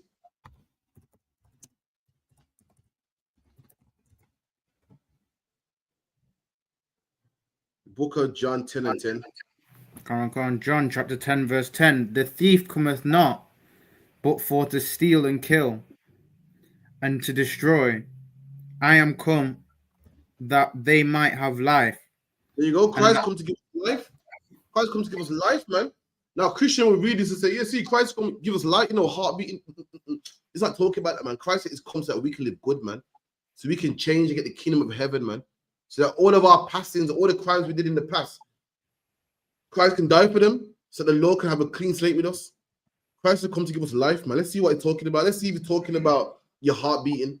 Let's see if he's talking about a pulse. This is what life is talking about. Come on. And that they might have it more abundantly. There you go, man. How can you have life in abundance, man? You either have it or you don't, man. It's lucky. You can't have more life. You're either alive or you're not. When it says, I'll give you life in abundance, meaning what? You believe in good. And not just by the skin of your teeth. Like the black men that live good today, you got people like Jay-Z that live good. But if they don't make another album, they'll be broke. If they stop working, or don't go to a red carpet event, or if they ain't got projects like, clothing projects or shoe projects or movies, they will go broke tomorrow. They're living, but they don't have life in abundance. Christ saying there's people that live, which is good. Christ said, I'll make sure you live and have it in abundance too, man. You won't be struggling to keep it up. You won't be struggling to maintain it, man. Listen, man, you could not go to work for years, still get money, man. You know that wealth that the Queen got, wealth that these rich white people got, they couldn't be broke if they tried to, man. That's the wealth we're gonna get. Life in abundance, man. Riches in abundance, children in abundance, man. Land in abundance, rubies, diamonds, land, all of that in abundance. Right now, where we feel like I got sidetracked. And if I could, sir, go on. Like even as well, like how you mentioned, there's a few brothers that might, so say make it and they got money, but as you're saying that they gotta keep that up. They gotta sign a deal to fight Jake Paul to keep the lights on, like Mike Tyson. But also like as a nation, we're gonna have it more abundantly. Like it's not gonna be one brother that so-called makes it out the hood. Like we all gonna be living good as a nation. There you go, man. That's true. And how can I forget that as well? We're gonna be living good as a nation. Not gonna be one man. That's the black community. One man living rich. The Chinese, all of them do good, man. Chinatown benefits everybody, man. Black people got little sprinkled people, man, here and there. Chinese people got spokesmen and people that speak for them. Their own community. Jewish, same thing. We got little people sprinkled here, man, who are not living life in abundance, living life, but not in abundance, man. Right. How do you know? The same celebrities that you see. What's it called? What's it called at Alban when these men are a reunion? You have reunions, man. You seen your favorite artist when you was like 16, a grown man now, old man, trying to keep the lights on. Right. Michael Jackson died at 50-something years old, man. And it died while in the process of doing his final show, man. Why? Because if he didn't, he was in debt. And if he didn't do his show, they would have closed Neverland Ranch, man. This nigga's doing the moonwalk with bad knees and shit. He's doing the moonwalk with bad knees. Beyonce, man, give her 30 years, she'll be recording again. We're doing a Destiny Child link-up show. These men got life, and you feel like they got life and living good, but they don't have it life in abundance, man. That's what they don't have. All right, go back to where you were. Where it goes, no more death in the Revelation.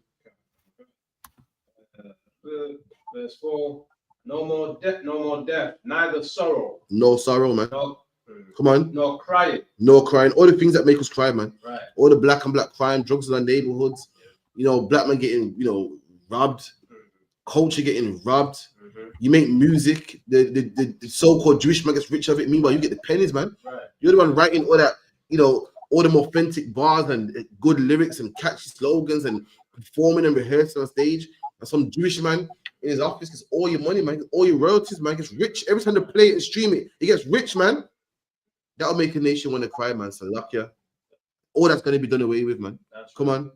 Okay. Neither shall there be any more pain. And that too, man. And that too. I don't want to hear no one telling me that the kingdom of heaven is unfair, man. I don't want to hear about the kingdom of heaven is unfair. Let me tell you something. These record companies have been getting paid off black people for years, man. Black men been writing lyrics and making beats and making songs that are classics to this day, man. Classics, sending out millions and getting pennies from it. Meanwhile, some man that didn't write the lyrics, didn't sing and dance, ain't rehearsing, ain't breaking a sweat, sends his kids to college off the back of somebody else. Gets a Bentley and a mansion off the back of somebody else. But let me tell you something. In the kingdom of heaven, we're going to have a kingdom off the back of you, man. That's right. Someone get me that in Isaiah 14:1. Don't tell me that's unfair.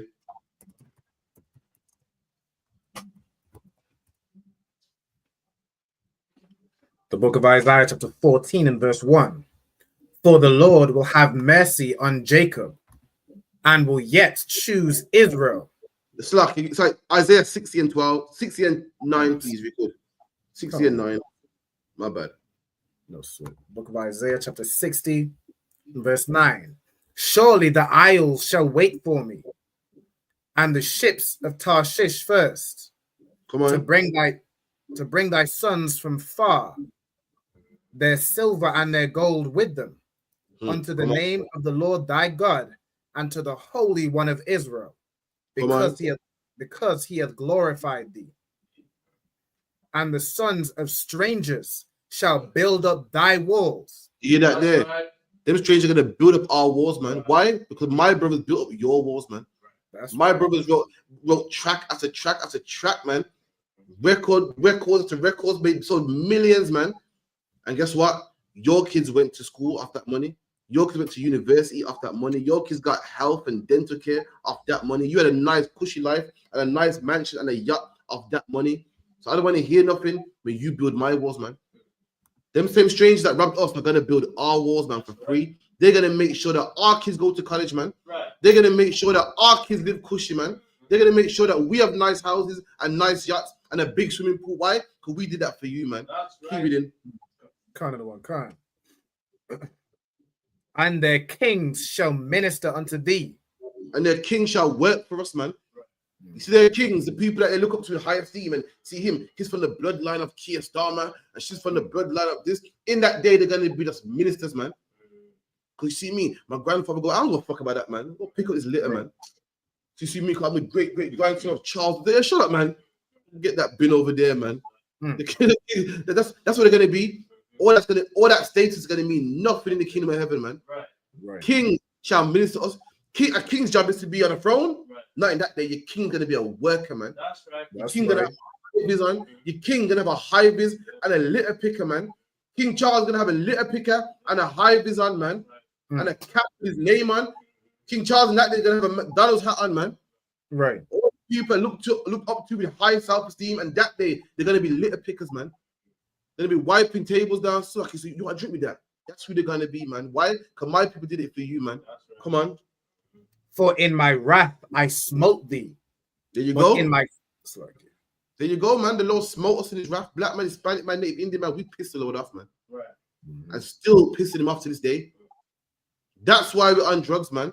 That's why the police kill our kids. That's why slavery happened, man. But this is the good part. This is the gospel, man. This is the good news, man. Christians talk about the gospel, don't even know what the gospel is. This is the gospel. The next line is about to let you know what the good news is, man. Come on. But in my favor have I had mercy on thee. And that's the gospel, black man, Hispanic man, Native Indian man. That guess what? Even though we're dying right now, the Lord is going to change his mind, man. The Lord is gonna his anger it's gonna stop. It's gonna quench and it's gonna call us back. That is the good news, man. The good news ain't song and a dance and we go to heaven. The good news is that black people, Hispanic people, Native Indian people got a second chance, man. That is the good news according to the Bible. That's the gospel. That's the glad tidings, man. Let me see if I got it. Keep going. Can't say. Therefore thy gates shall be open continually. They shall not be shut day nor night. There you go, man. Look at that, man. Our gates are going to be open continually. You know how London never sleeps. Right. You know how New York is a city that never sleeps. Right. That's going to be our gates, man. Constant work, man. Transport, import, export, back and forth. Working, man. Making money, man. Come on.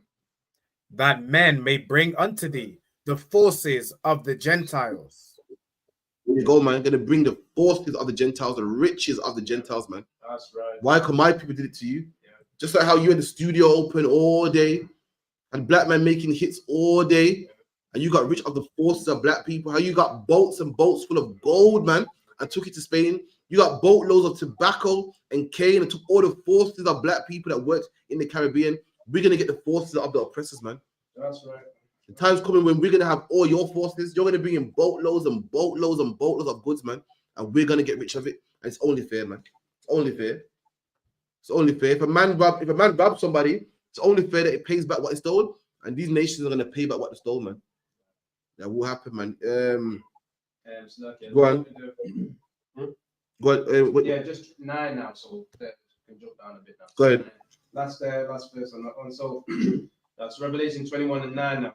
And there came unto me one of the 7 angels, which had the 7 vials full of the 7 last plagues, and talked with me, saying, Come hither. I will show thee the bride and the which I understand.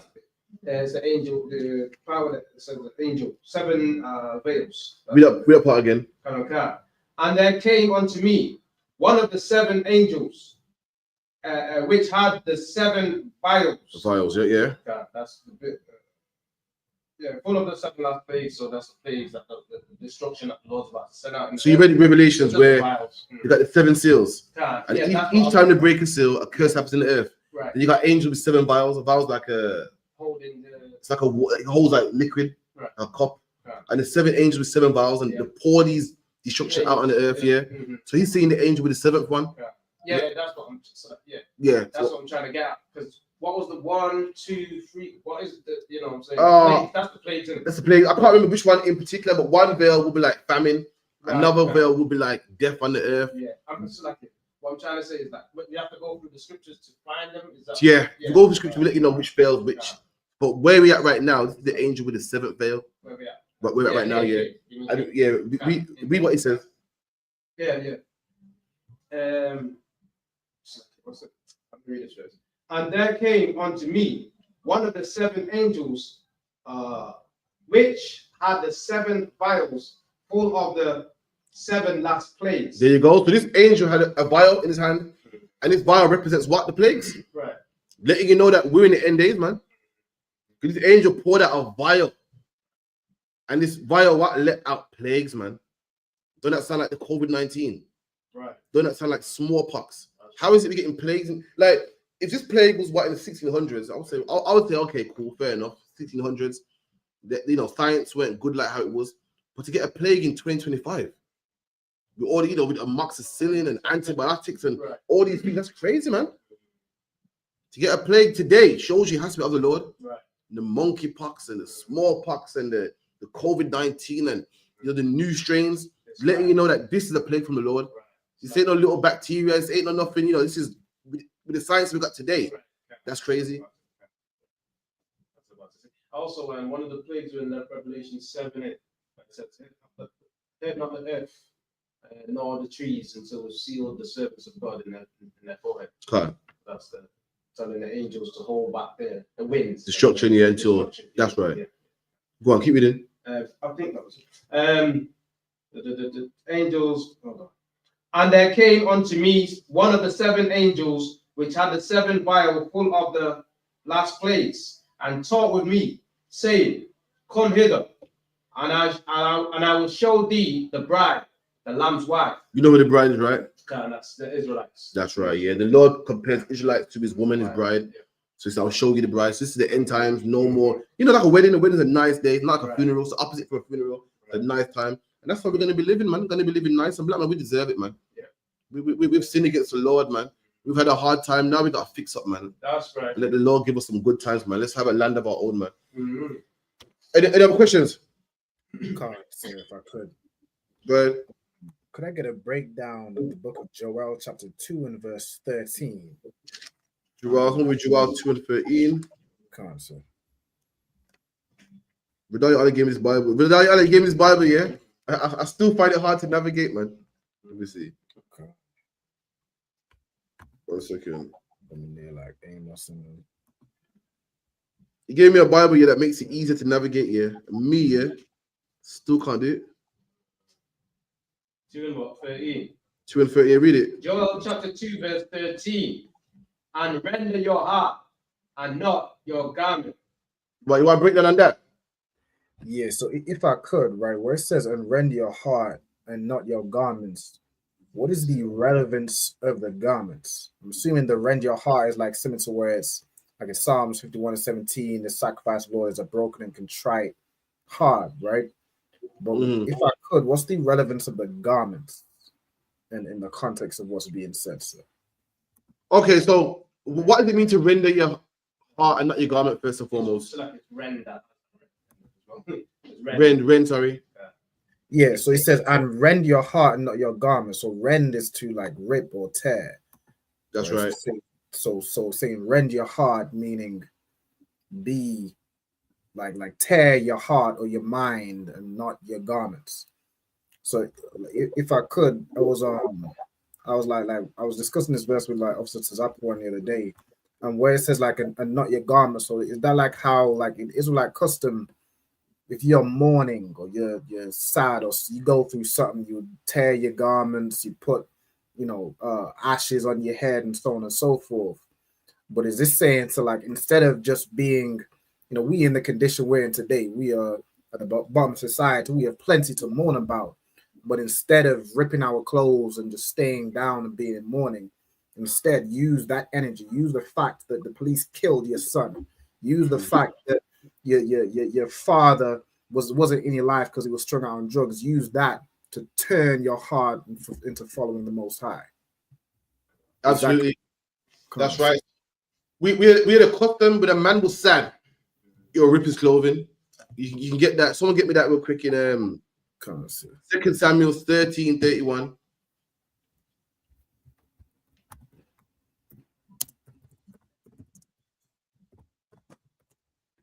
Current 2 Samuel chapter 13, verse 31. Then the king arose and tear his garments and lay on the earth. We had a custom where if a man was sad, a man did something wrong or sin against the Lord or someone died, he would tear his garment, and that would show how sad he is. It's just like black people today, man. It's lucky. Someone dies at a funeral, black man want to jump in the grave, want to fall down. Oh Lord Jesus, want to jump in the coffin with the man. That's how we tried back then. We tear our garment. And that you look, bro, he's sad, man. He tore his garment, man. Garment's expensive too, you know. This ain't today where you push a button and the machine make 10 of them. In small, medium, and large. A garment was tailored for you, man. Man, to make the sleeves, the hem, the back, the whole nine, man. And the man would just rip it, show that, yo, this man doesn't care about himself, man. Look at him in ashes. He doesn't care how he looks. And the Lord saying, when you sin or do something wrong, rend your heart, man, not your garment, man. I mean, I'd rather you feel bad about what you've done, like, oh, rip your heart, man. Feel devastated about what you've done, like, oh, man, that was messed up, man. What kind of person am I, man? I can't even look myself in the mirror, man. And that will make you want to change, rather than just rend your garment. Genuine change when you rend your heart, man. Right. Hold that up and give me Psalms 50:1.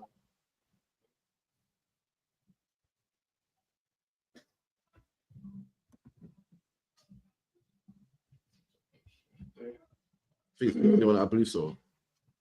51. Yeah. Psalms chapter 50, verse 1. The mighty God, even the Lord, has spoken and called the. Sorry, it's 51:1. My bad. Psalm 51:1. Have mercy upon me, O God, according to thy loving kindness. So this is King David. King David had sex with a man's woman that wasn't his woman, and he's feeling sad and he's begging for mercy, man. Skip down to verse 17. Okay. Verse 17. The sacrifices of God are a broken spirit. The what? The sacrifices of God are a broken spirit. So King David knows that a real sacrifice ain't a lamb. A real sacrifice ain't a bull or the blood of goats. Even he knows a real sacrifice of God is a broken spirit, man. Right. You should feel down. You should feel horrible. You should feel disgusted when you do something wrong. And that will make you not want to do it again. Right. That's what's wrong with the LGBT community, man. They got something called gay pride, man. Pride with the walk around, you know, switching and partying, man. And they say, yeah, I know I'm wrong, but hey, God forgive me. He's never gonna forgive you, man. Why? Because you're proud, man. Right. If you really want to feel bad, you should feel low, man. And feeling low will make you want to change. Feeling low will make you not look yourself in the mirror and say, you know what? I gotta do something about this, man. The problem is you don't feel low enough. King David said a real sacrifice is what? Not a bull. It's a what? Broken spirit, man. That's what the Lord wants for you. The Lord wants you to break your heart, not your garment. Come on. Okay. The sacrifice of God are a broken spirit. Come on. A broken and contrite heart. A broken and contrite heart, man. Contrite is another word for broken. The Lord wants your heart to be broken, man. Right. He wants you in pain. He wants you killed. You slept with a man's wife. Don't be like, oh, you know, man, she's giving it up, man. The Lord wants you, you know, ball in your bed, curled up, man. Can't even look the brother in the eye, man. The Lord wants you to walk with your head down, man. And then one day the Lord said, okay, man, that brother's forgiven, man. That brother's really genuinely sad about this, man. The Lord don't want all the theatrics, the ripping the garment, and you know, He wants you to genuinely change. Right. It's like when people say, oh, you know, stop your apologies, man. How about you become a better person? They don't want the theatrics that come with it. They want you to genuinely change, man. That's what God wants from you. Is that answer your question? Go back to Jabal, and then we'll finish. Yeah. Joel chapter 2 and verse 13. And rend your heart and not your garments. There you go. Rend your heart, rip your heart, man. Feel bad, feel low, not your garment. The Lord would rather you actually genuinely feel sad and just look sad for the public, than appear sad for the public. Oh, look at him, man. It's a righteous man right there, man. The Lord wants you to inwardly feel bad and change. And that's how change happens. Anything else on that? Like I said, that was on the order. No sweat. Any more questions? Could I get, if I could, sir, could I get one? I think probably my last one. It's in the book of Isaiah, chapter 62, and verse 5. Let's see. I'll probably read from verse 4. Go on, read it. Khan said, the book of Isaiah, chapter 62 and verse 4.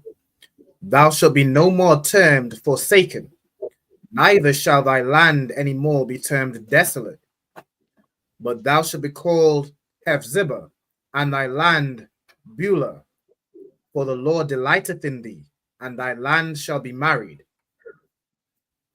Okay, so what's that? What's the part he broken down? Verse 5. It's in verse 5 and probably the end of verse 4 where it says, and thy land shall be married. If I could, sir, what does that mean? All right, Paul. Get me the diff. So the Lord's making he's making an analogy here. So if you read Hosea, the Lord said he had 2 children or 2 wives, and one was called "You are not my people," and one was called "Hate of the Lord." The Lord's making the same analogy, but in reverse now. Get me what Bethula means, like yeah, Bethula, and Hephzibah means. I was saying Beulah,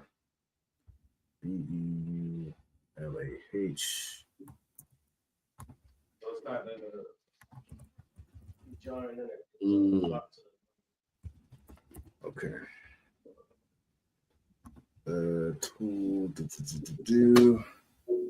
So like, let me get it. Good. There we go. Ba'al, okay. Ba'al means to marry, rule over, possess, or own. Let me just share my screen real quick. So we got this word Ba'al. So Beulah,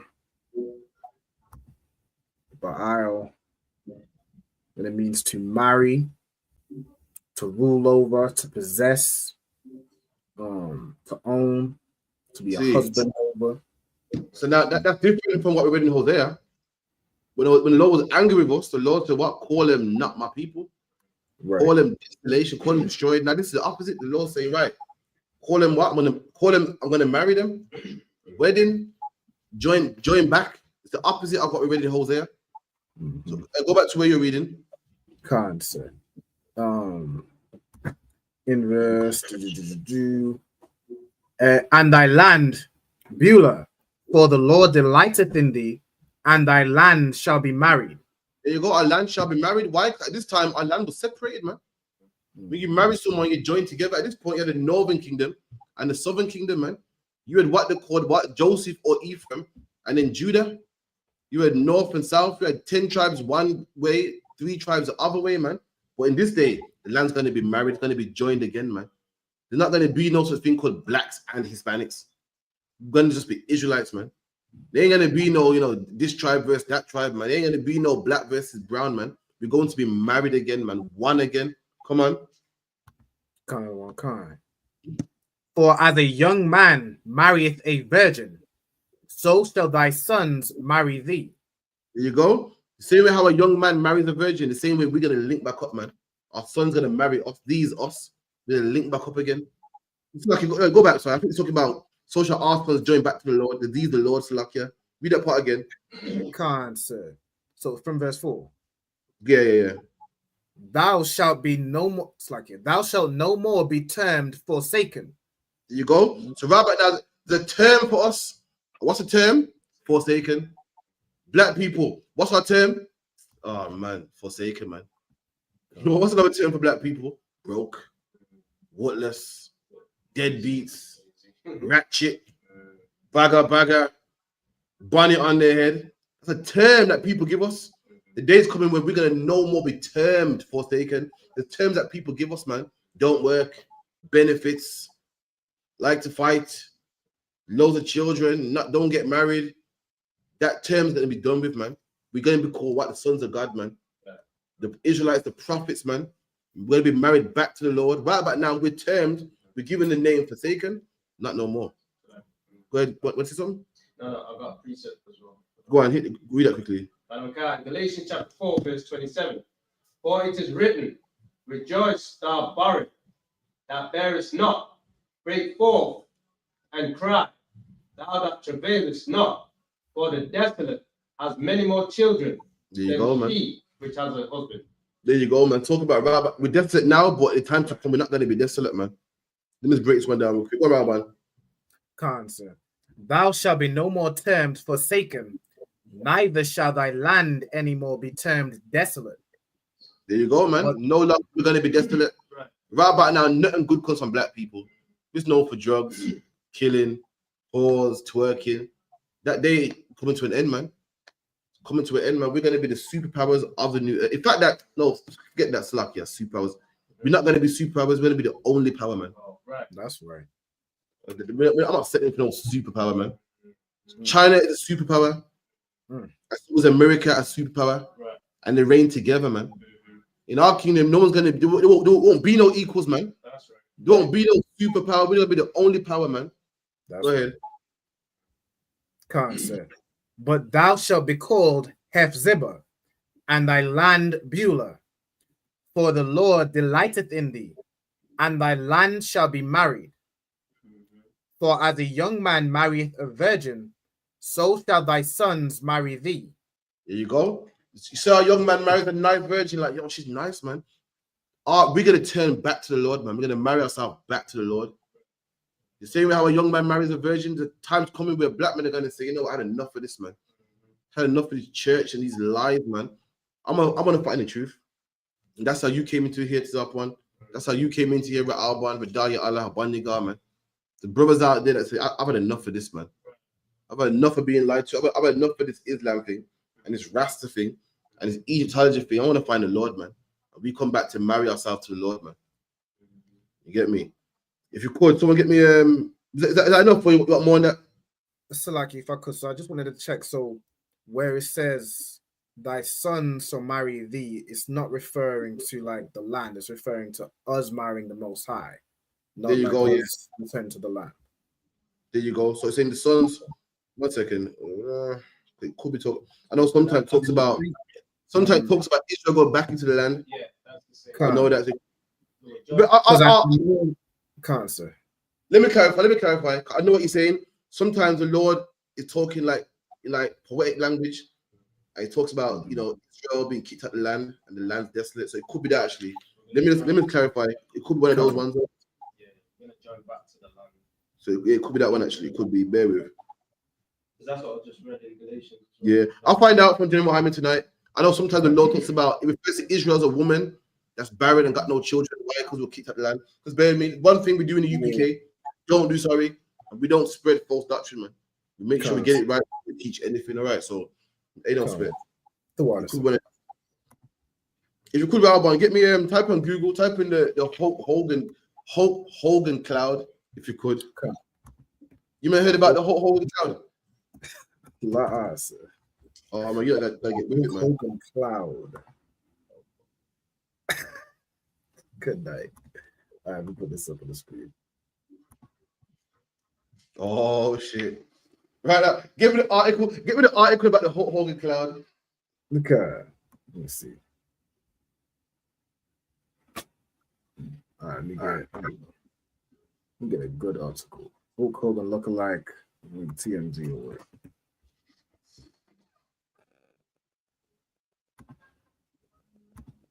All right, look. Hulk Hogan lookalike cloud runs wild in FL Sky outside.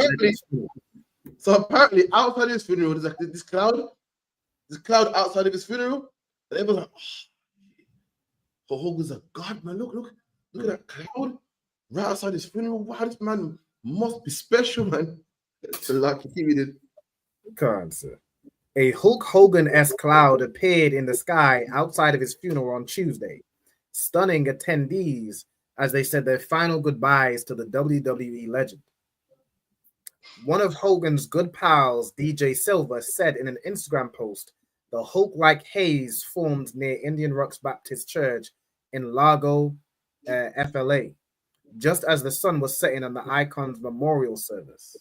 Oh God! Just like Christians, Christians. Oh my God, the sun was dawning, and there's a cloud, and it favored Hulk Hogan. Let me tell you something, man. Listen, that's a quick. So let me tell you, this is the only cloud you need to watch out for, man. If you could, someone get me Revelation 1 and 7, man. You might have worried about clouds because this cloud. Listen, how many times have you seen a cloud that resembles a dog or a cat or a rat or elephant?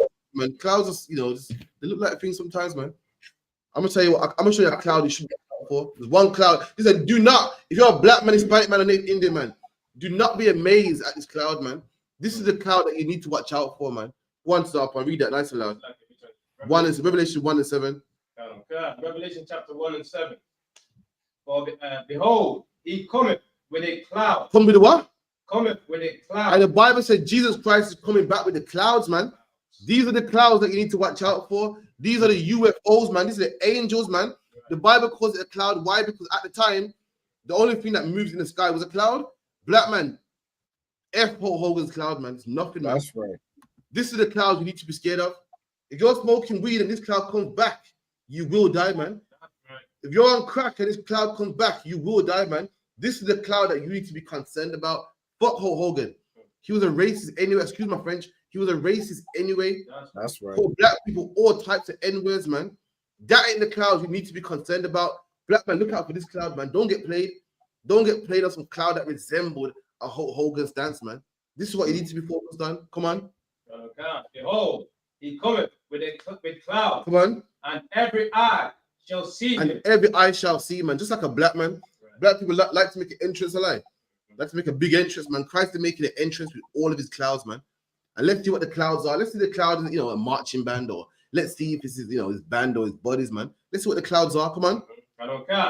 And they also which pierced him. And they that pierced him are also going to see him also. Come on. That's right. God. And all kindreds of the earth. And all the kindreds of the earth. You're worried about a man seeing Hogan's statue at his funeral. Everyone's going to see Christ's clouds, man. That's right. Don't worry about a couple hundred people seeing these clouds, man. Everybody will see Christ's clouds, man. Let's find out what Christ's clouds are. Come on. God. And all kindreds of the earth shall wail because of him. And when Christ comes back, all the nations are going to see Christ come in his clouds. And all of them are going to go, oh, shit.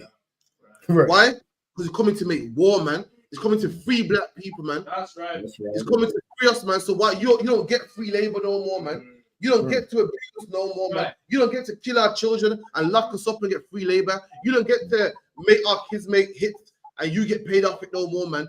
All nations are going to mourn. Why? Because Christ will come to set black people free. Come on. God. Even so, Amen. Keep reading. God. I am Alpha and Omega. No sweat. Give me another one about the clouds. Give me another one real quick. Boom, boom, boom. Give me Revelations 19 and 14. Revelation chapter 19 and verse 14. And the armies. Now go back. Go 13. 13. Verse 13. And he was clothed. Go back one more. Slack, Give me from the sky, I think. Something like that. From the sky. You can't. Read.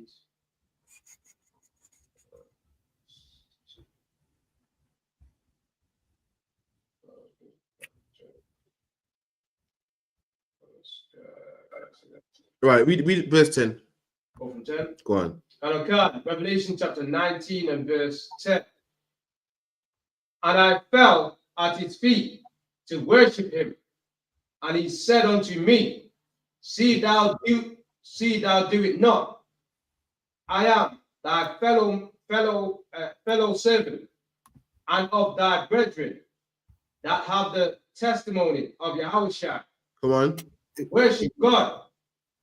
For the testimony of Yahushua is the spirit of prophecy.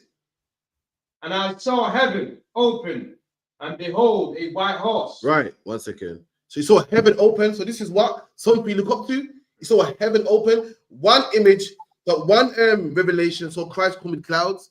This one is seeing Christ come with what? A horse.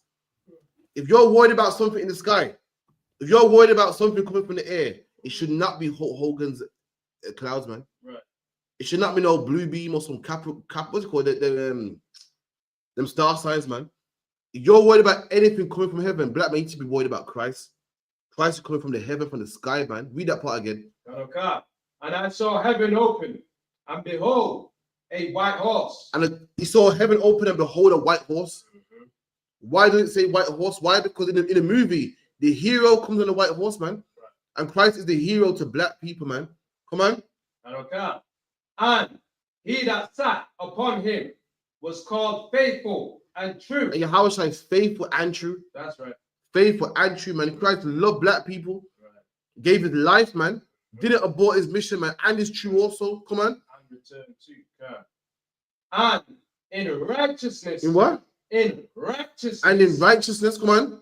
God. He does judge and make war. And this is what you need to be careful of. This is what you need to watch out for, man. Don't listen. The whole Hogan's cloud. What's that going to do, man? You need to watch out for this black man called Christ, man. That's right. He's coming to make war. Coming to make war. So the Bible says it comes to make war in righteousness, man. That's how great our king is. Come to make righteous war. The white man made war. Why? Because he wanted cotton. Right. The white man made war. Why? Because he wanted America, and he wanted Jamaica, and he wanted all the islands, and wanted every country. He went to war. Why? Because he wanted to rape all the Indian ladies, man. All the Indian females in India that wasn't bothering nobody. He wanted to rape them, and the boys too, man. Unlike him, Christ to come to make war righteously, man. That's right. Christ ain't making war just because he wants your oil. He ain't making war. Why? Just because he wants to be the only man with nuclear warfare, man, nuclear weapons. Christ come to make war because you oppress people and you kill these people and no one's ever paid for it, man. And Christ wants someone to pay for it. That's why Christ come to make war. The Bible said, what? In righteousness, he come to make war, man. He ain't making war because you got oil and he wants it. He ain't making war because you got opium and he wants it. He ain't making war because you got a nice land and he wants it. He ain't making war because you got land and I want to turn this land to America. And I want to come to your country and, you know, wipe off the population and put my people here. That's how the white man makes war, man. Unrighteously. Christ comes to war righteously. And that's the nigga you need to watch out for, man. If you're white, in fact, if you're a black man too, man, if you're white or a heathen or you're black, you need to watch out for Christ, man. That's the man you need to watch out for. If you're a black man, you better put the weed down because Christ is coming from the sky, man. While you're worried about Hulk Hogan's, put the picture up again of Hulk Hogan's.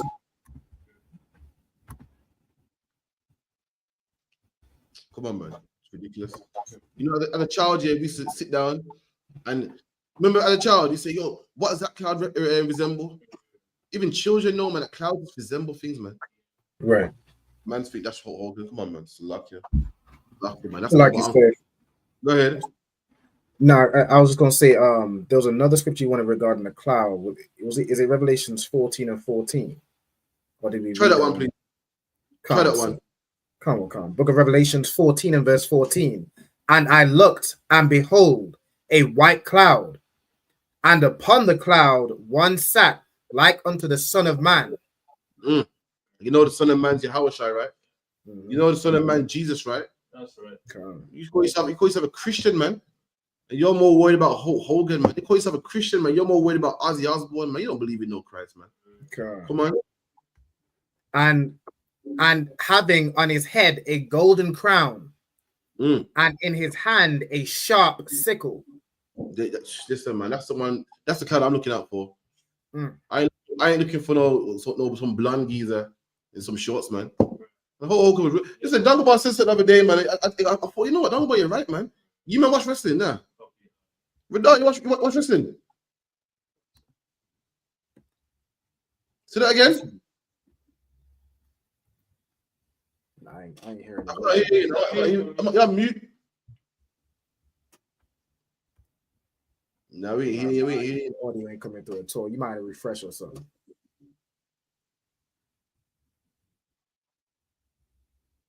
You want to watch wrestling? Yo, oh man, what kind of childhood? I've seen a little bit here and there, but I ain't really watch wrestling. I know who Hulk Hogan is though. The Hitman Heart and all them. Oh, okay, all right. Going way back, yeah, man, wrestling was a shit, man. My friend, wrestling was cold, man. This is the only man I can relate to you right now. Yes. Yeah, listen, you know about wrestling? You get my Ultimate Warrior, Hulk Hogan, all them Monday. Listen, what was Hulk Hogan's finishing move?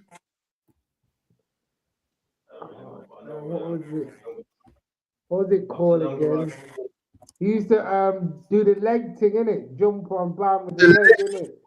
Leg drop, man. The I forgot what boring it was old called, leg. they had it. Is it D? What was the name of it? I forgot the name of it. My man is finishing me with a leg drop, man. Leg Look drop, at that. yeah, the leg drop. Imagine you're the rock here as a black man. You're the leg. You see the leg drop. See now watch this out. Raban, get me type in, go on YouTube here and get the rock, the people's elbow. Car. People's elbow. Yeah, I know that one. Come on, you must know that one, man. I know you know that one.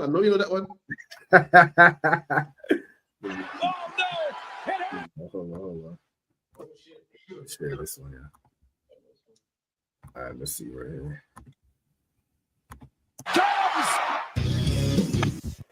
The people's champion has struck. No, not this. McMahon hates the people. How will he like the people's elbow? Do something, Big Boss Man. Stop this. McMahon has lost the first round. The point I make is this: to be a white man, all you got to do is a leg drop. Right. To be a black man, you got to take one arm hand off, run from these ropes to these ropes, do an arm, lift your foot up. You know what I mean? The Rock is charismatic, funny, like you got punch lines, hit lines, running back and forth. All the white man got to do is do a leg drop, man. And everyone's trying for it. Everyone sees his cloud. Listen, Hulk Hogan wasn't even a great wrestler, man. He was a great wrestler. White people, wow, he's great. No, it's not, man. To be a black man, you got to go above and beyond to get the attention of the people. And to be a devil, all you got to do is a simple leg drop, man. You see how charismatic the Rock is. You see how complicated his finishing move is. But devil is just to say a leg drop. Everyone makes out that Hulk Hogan the greatest things he's wrestling. The Rock should be the face of wrestling, man. A black man should. It's like If I could, sir. Even Rey Mysterio, like everybody knows Rey Mysterio, all type of acrobatics and them things there, jumping up on my shoulder and flinging him and it's a car ride. But again, as you're saying, to be a white man, it's some lame shit with the Undertaker where he's just this immortal character, or the leg drop with Hulk Hogan. Like that man ain't got no flavor, sir. So, come on, man. The black for the greatest. But the Rock needs to raise one eyebrow, snatch the mic up. You got cold, man. God. You know, the Rock also died tomorrow. No one would care about that. Everyone likes Hulk Hogan, man. But if you call it, get me his leg drop. I want to see if actually. Okay. Yeah, that's leg drop. So, like, you remember Tito Santana? Nah, man. Yeah, I remember that guy. My one was hard still. I think he was Mexican or something. He was one of them. You know what I mean? I'm saying, like, there's levels. Tito Santana. I'm sure that was his name. You get me? Oh no. Let me look. Tito Santana. Something. You get me? One of them. Hulk Hogan. Yeah, I already know this shit gonna be whack. All right, hold on. Let me show y'all real quick. Put this up on the screen right here. Yeah. Hulk Hogan, he drops a big leg on him. He's down for the cover. I don't believe it. Hulk dropping a big leg. That's shit. Hulk's around for the leg drop. The cover. Listen, man, Robert, what drop that? Robert, listen, this man don't deserve no cloud, man. That's right. I want the Lords to the breeze, man, and get rid of that cloud ASAP, man. Listen, the Rock deserves a cloud, man. You don't deserve no cloud, man. You don't deserve no cloud. Right. It looks like it resembles you. You don't deserve no cloud, man. Anyway, with that, I pass the class over to Priest and Prophet. After that, to Zarpon with announcements. To watch for everybody. Yeah, clap it up.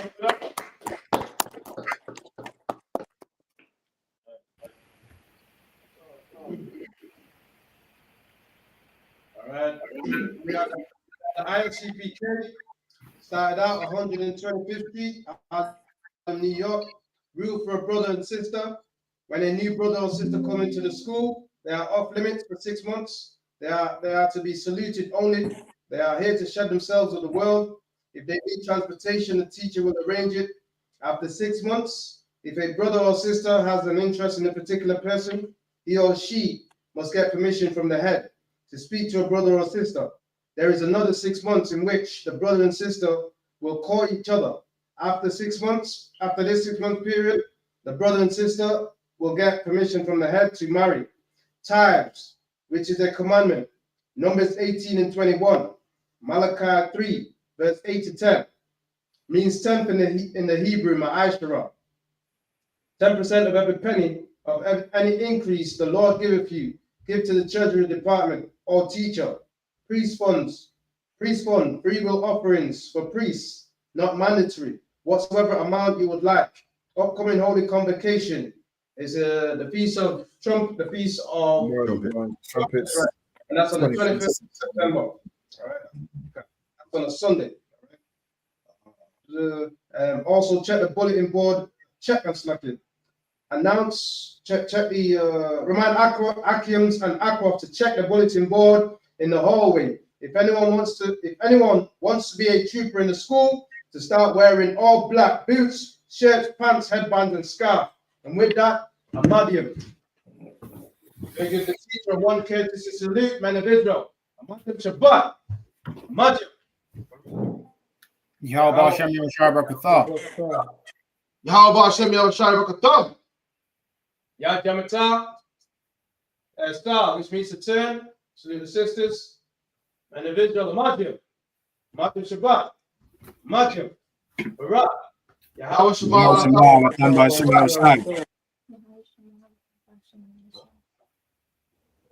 Yad Yamatah. Class dismissed. Meet again tomorrow. Last one could dash 7 to 9.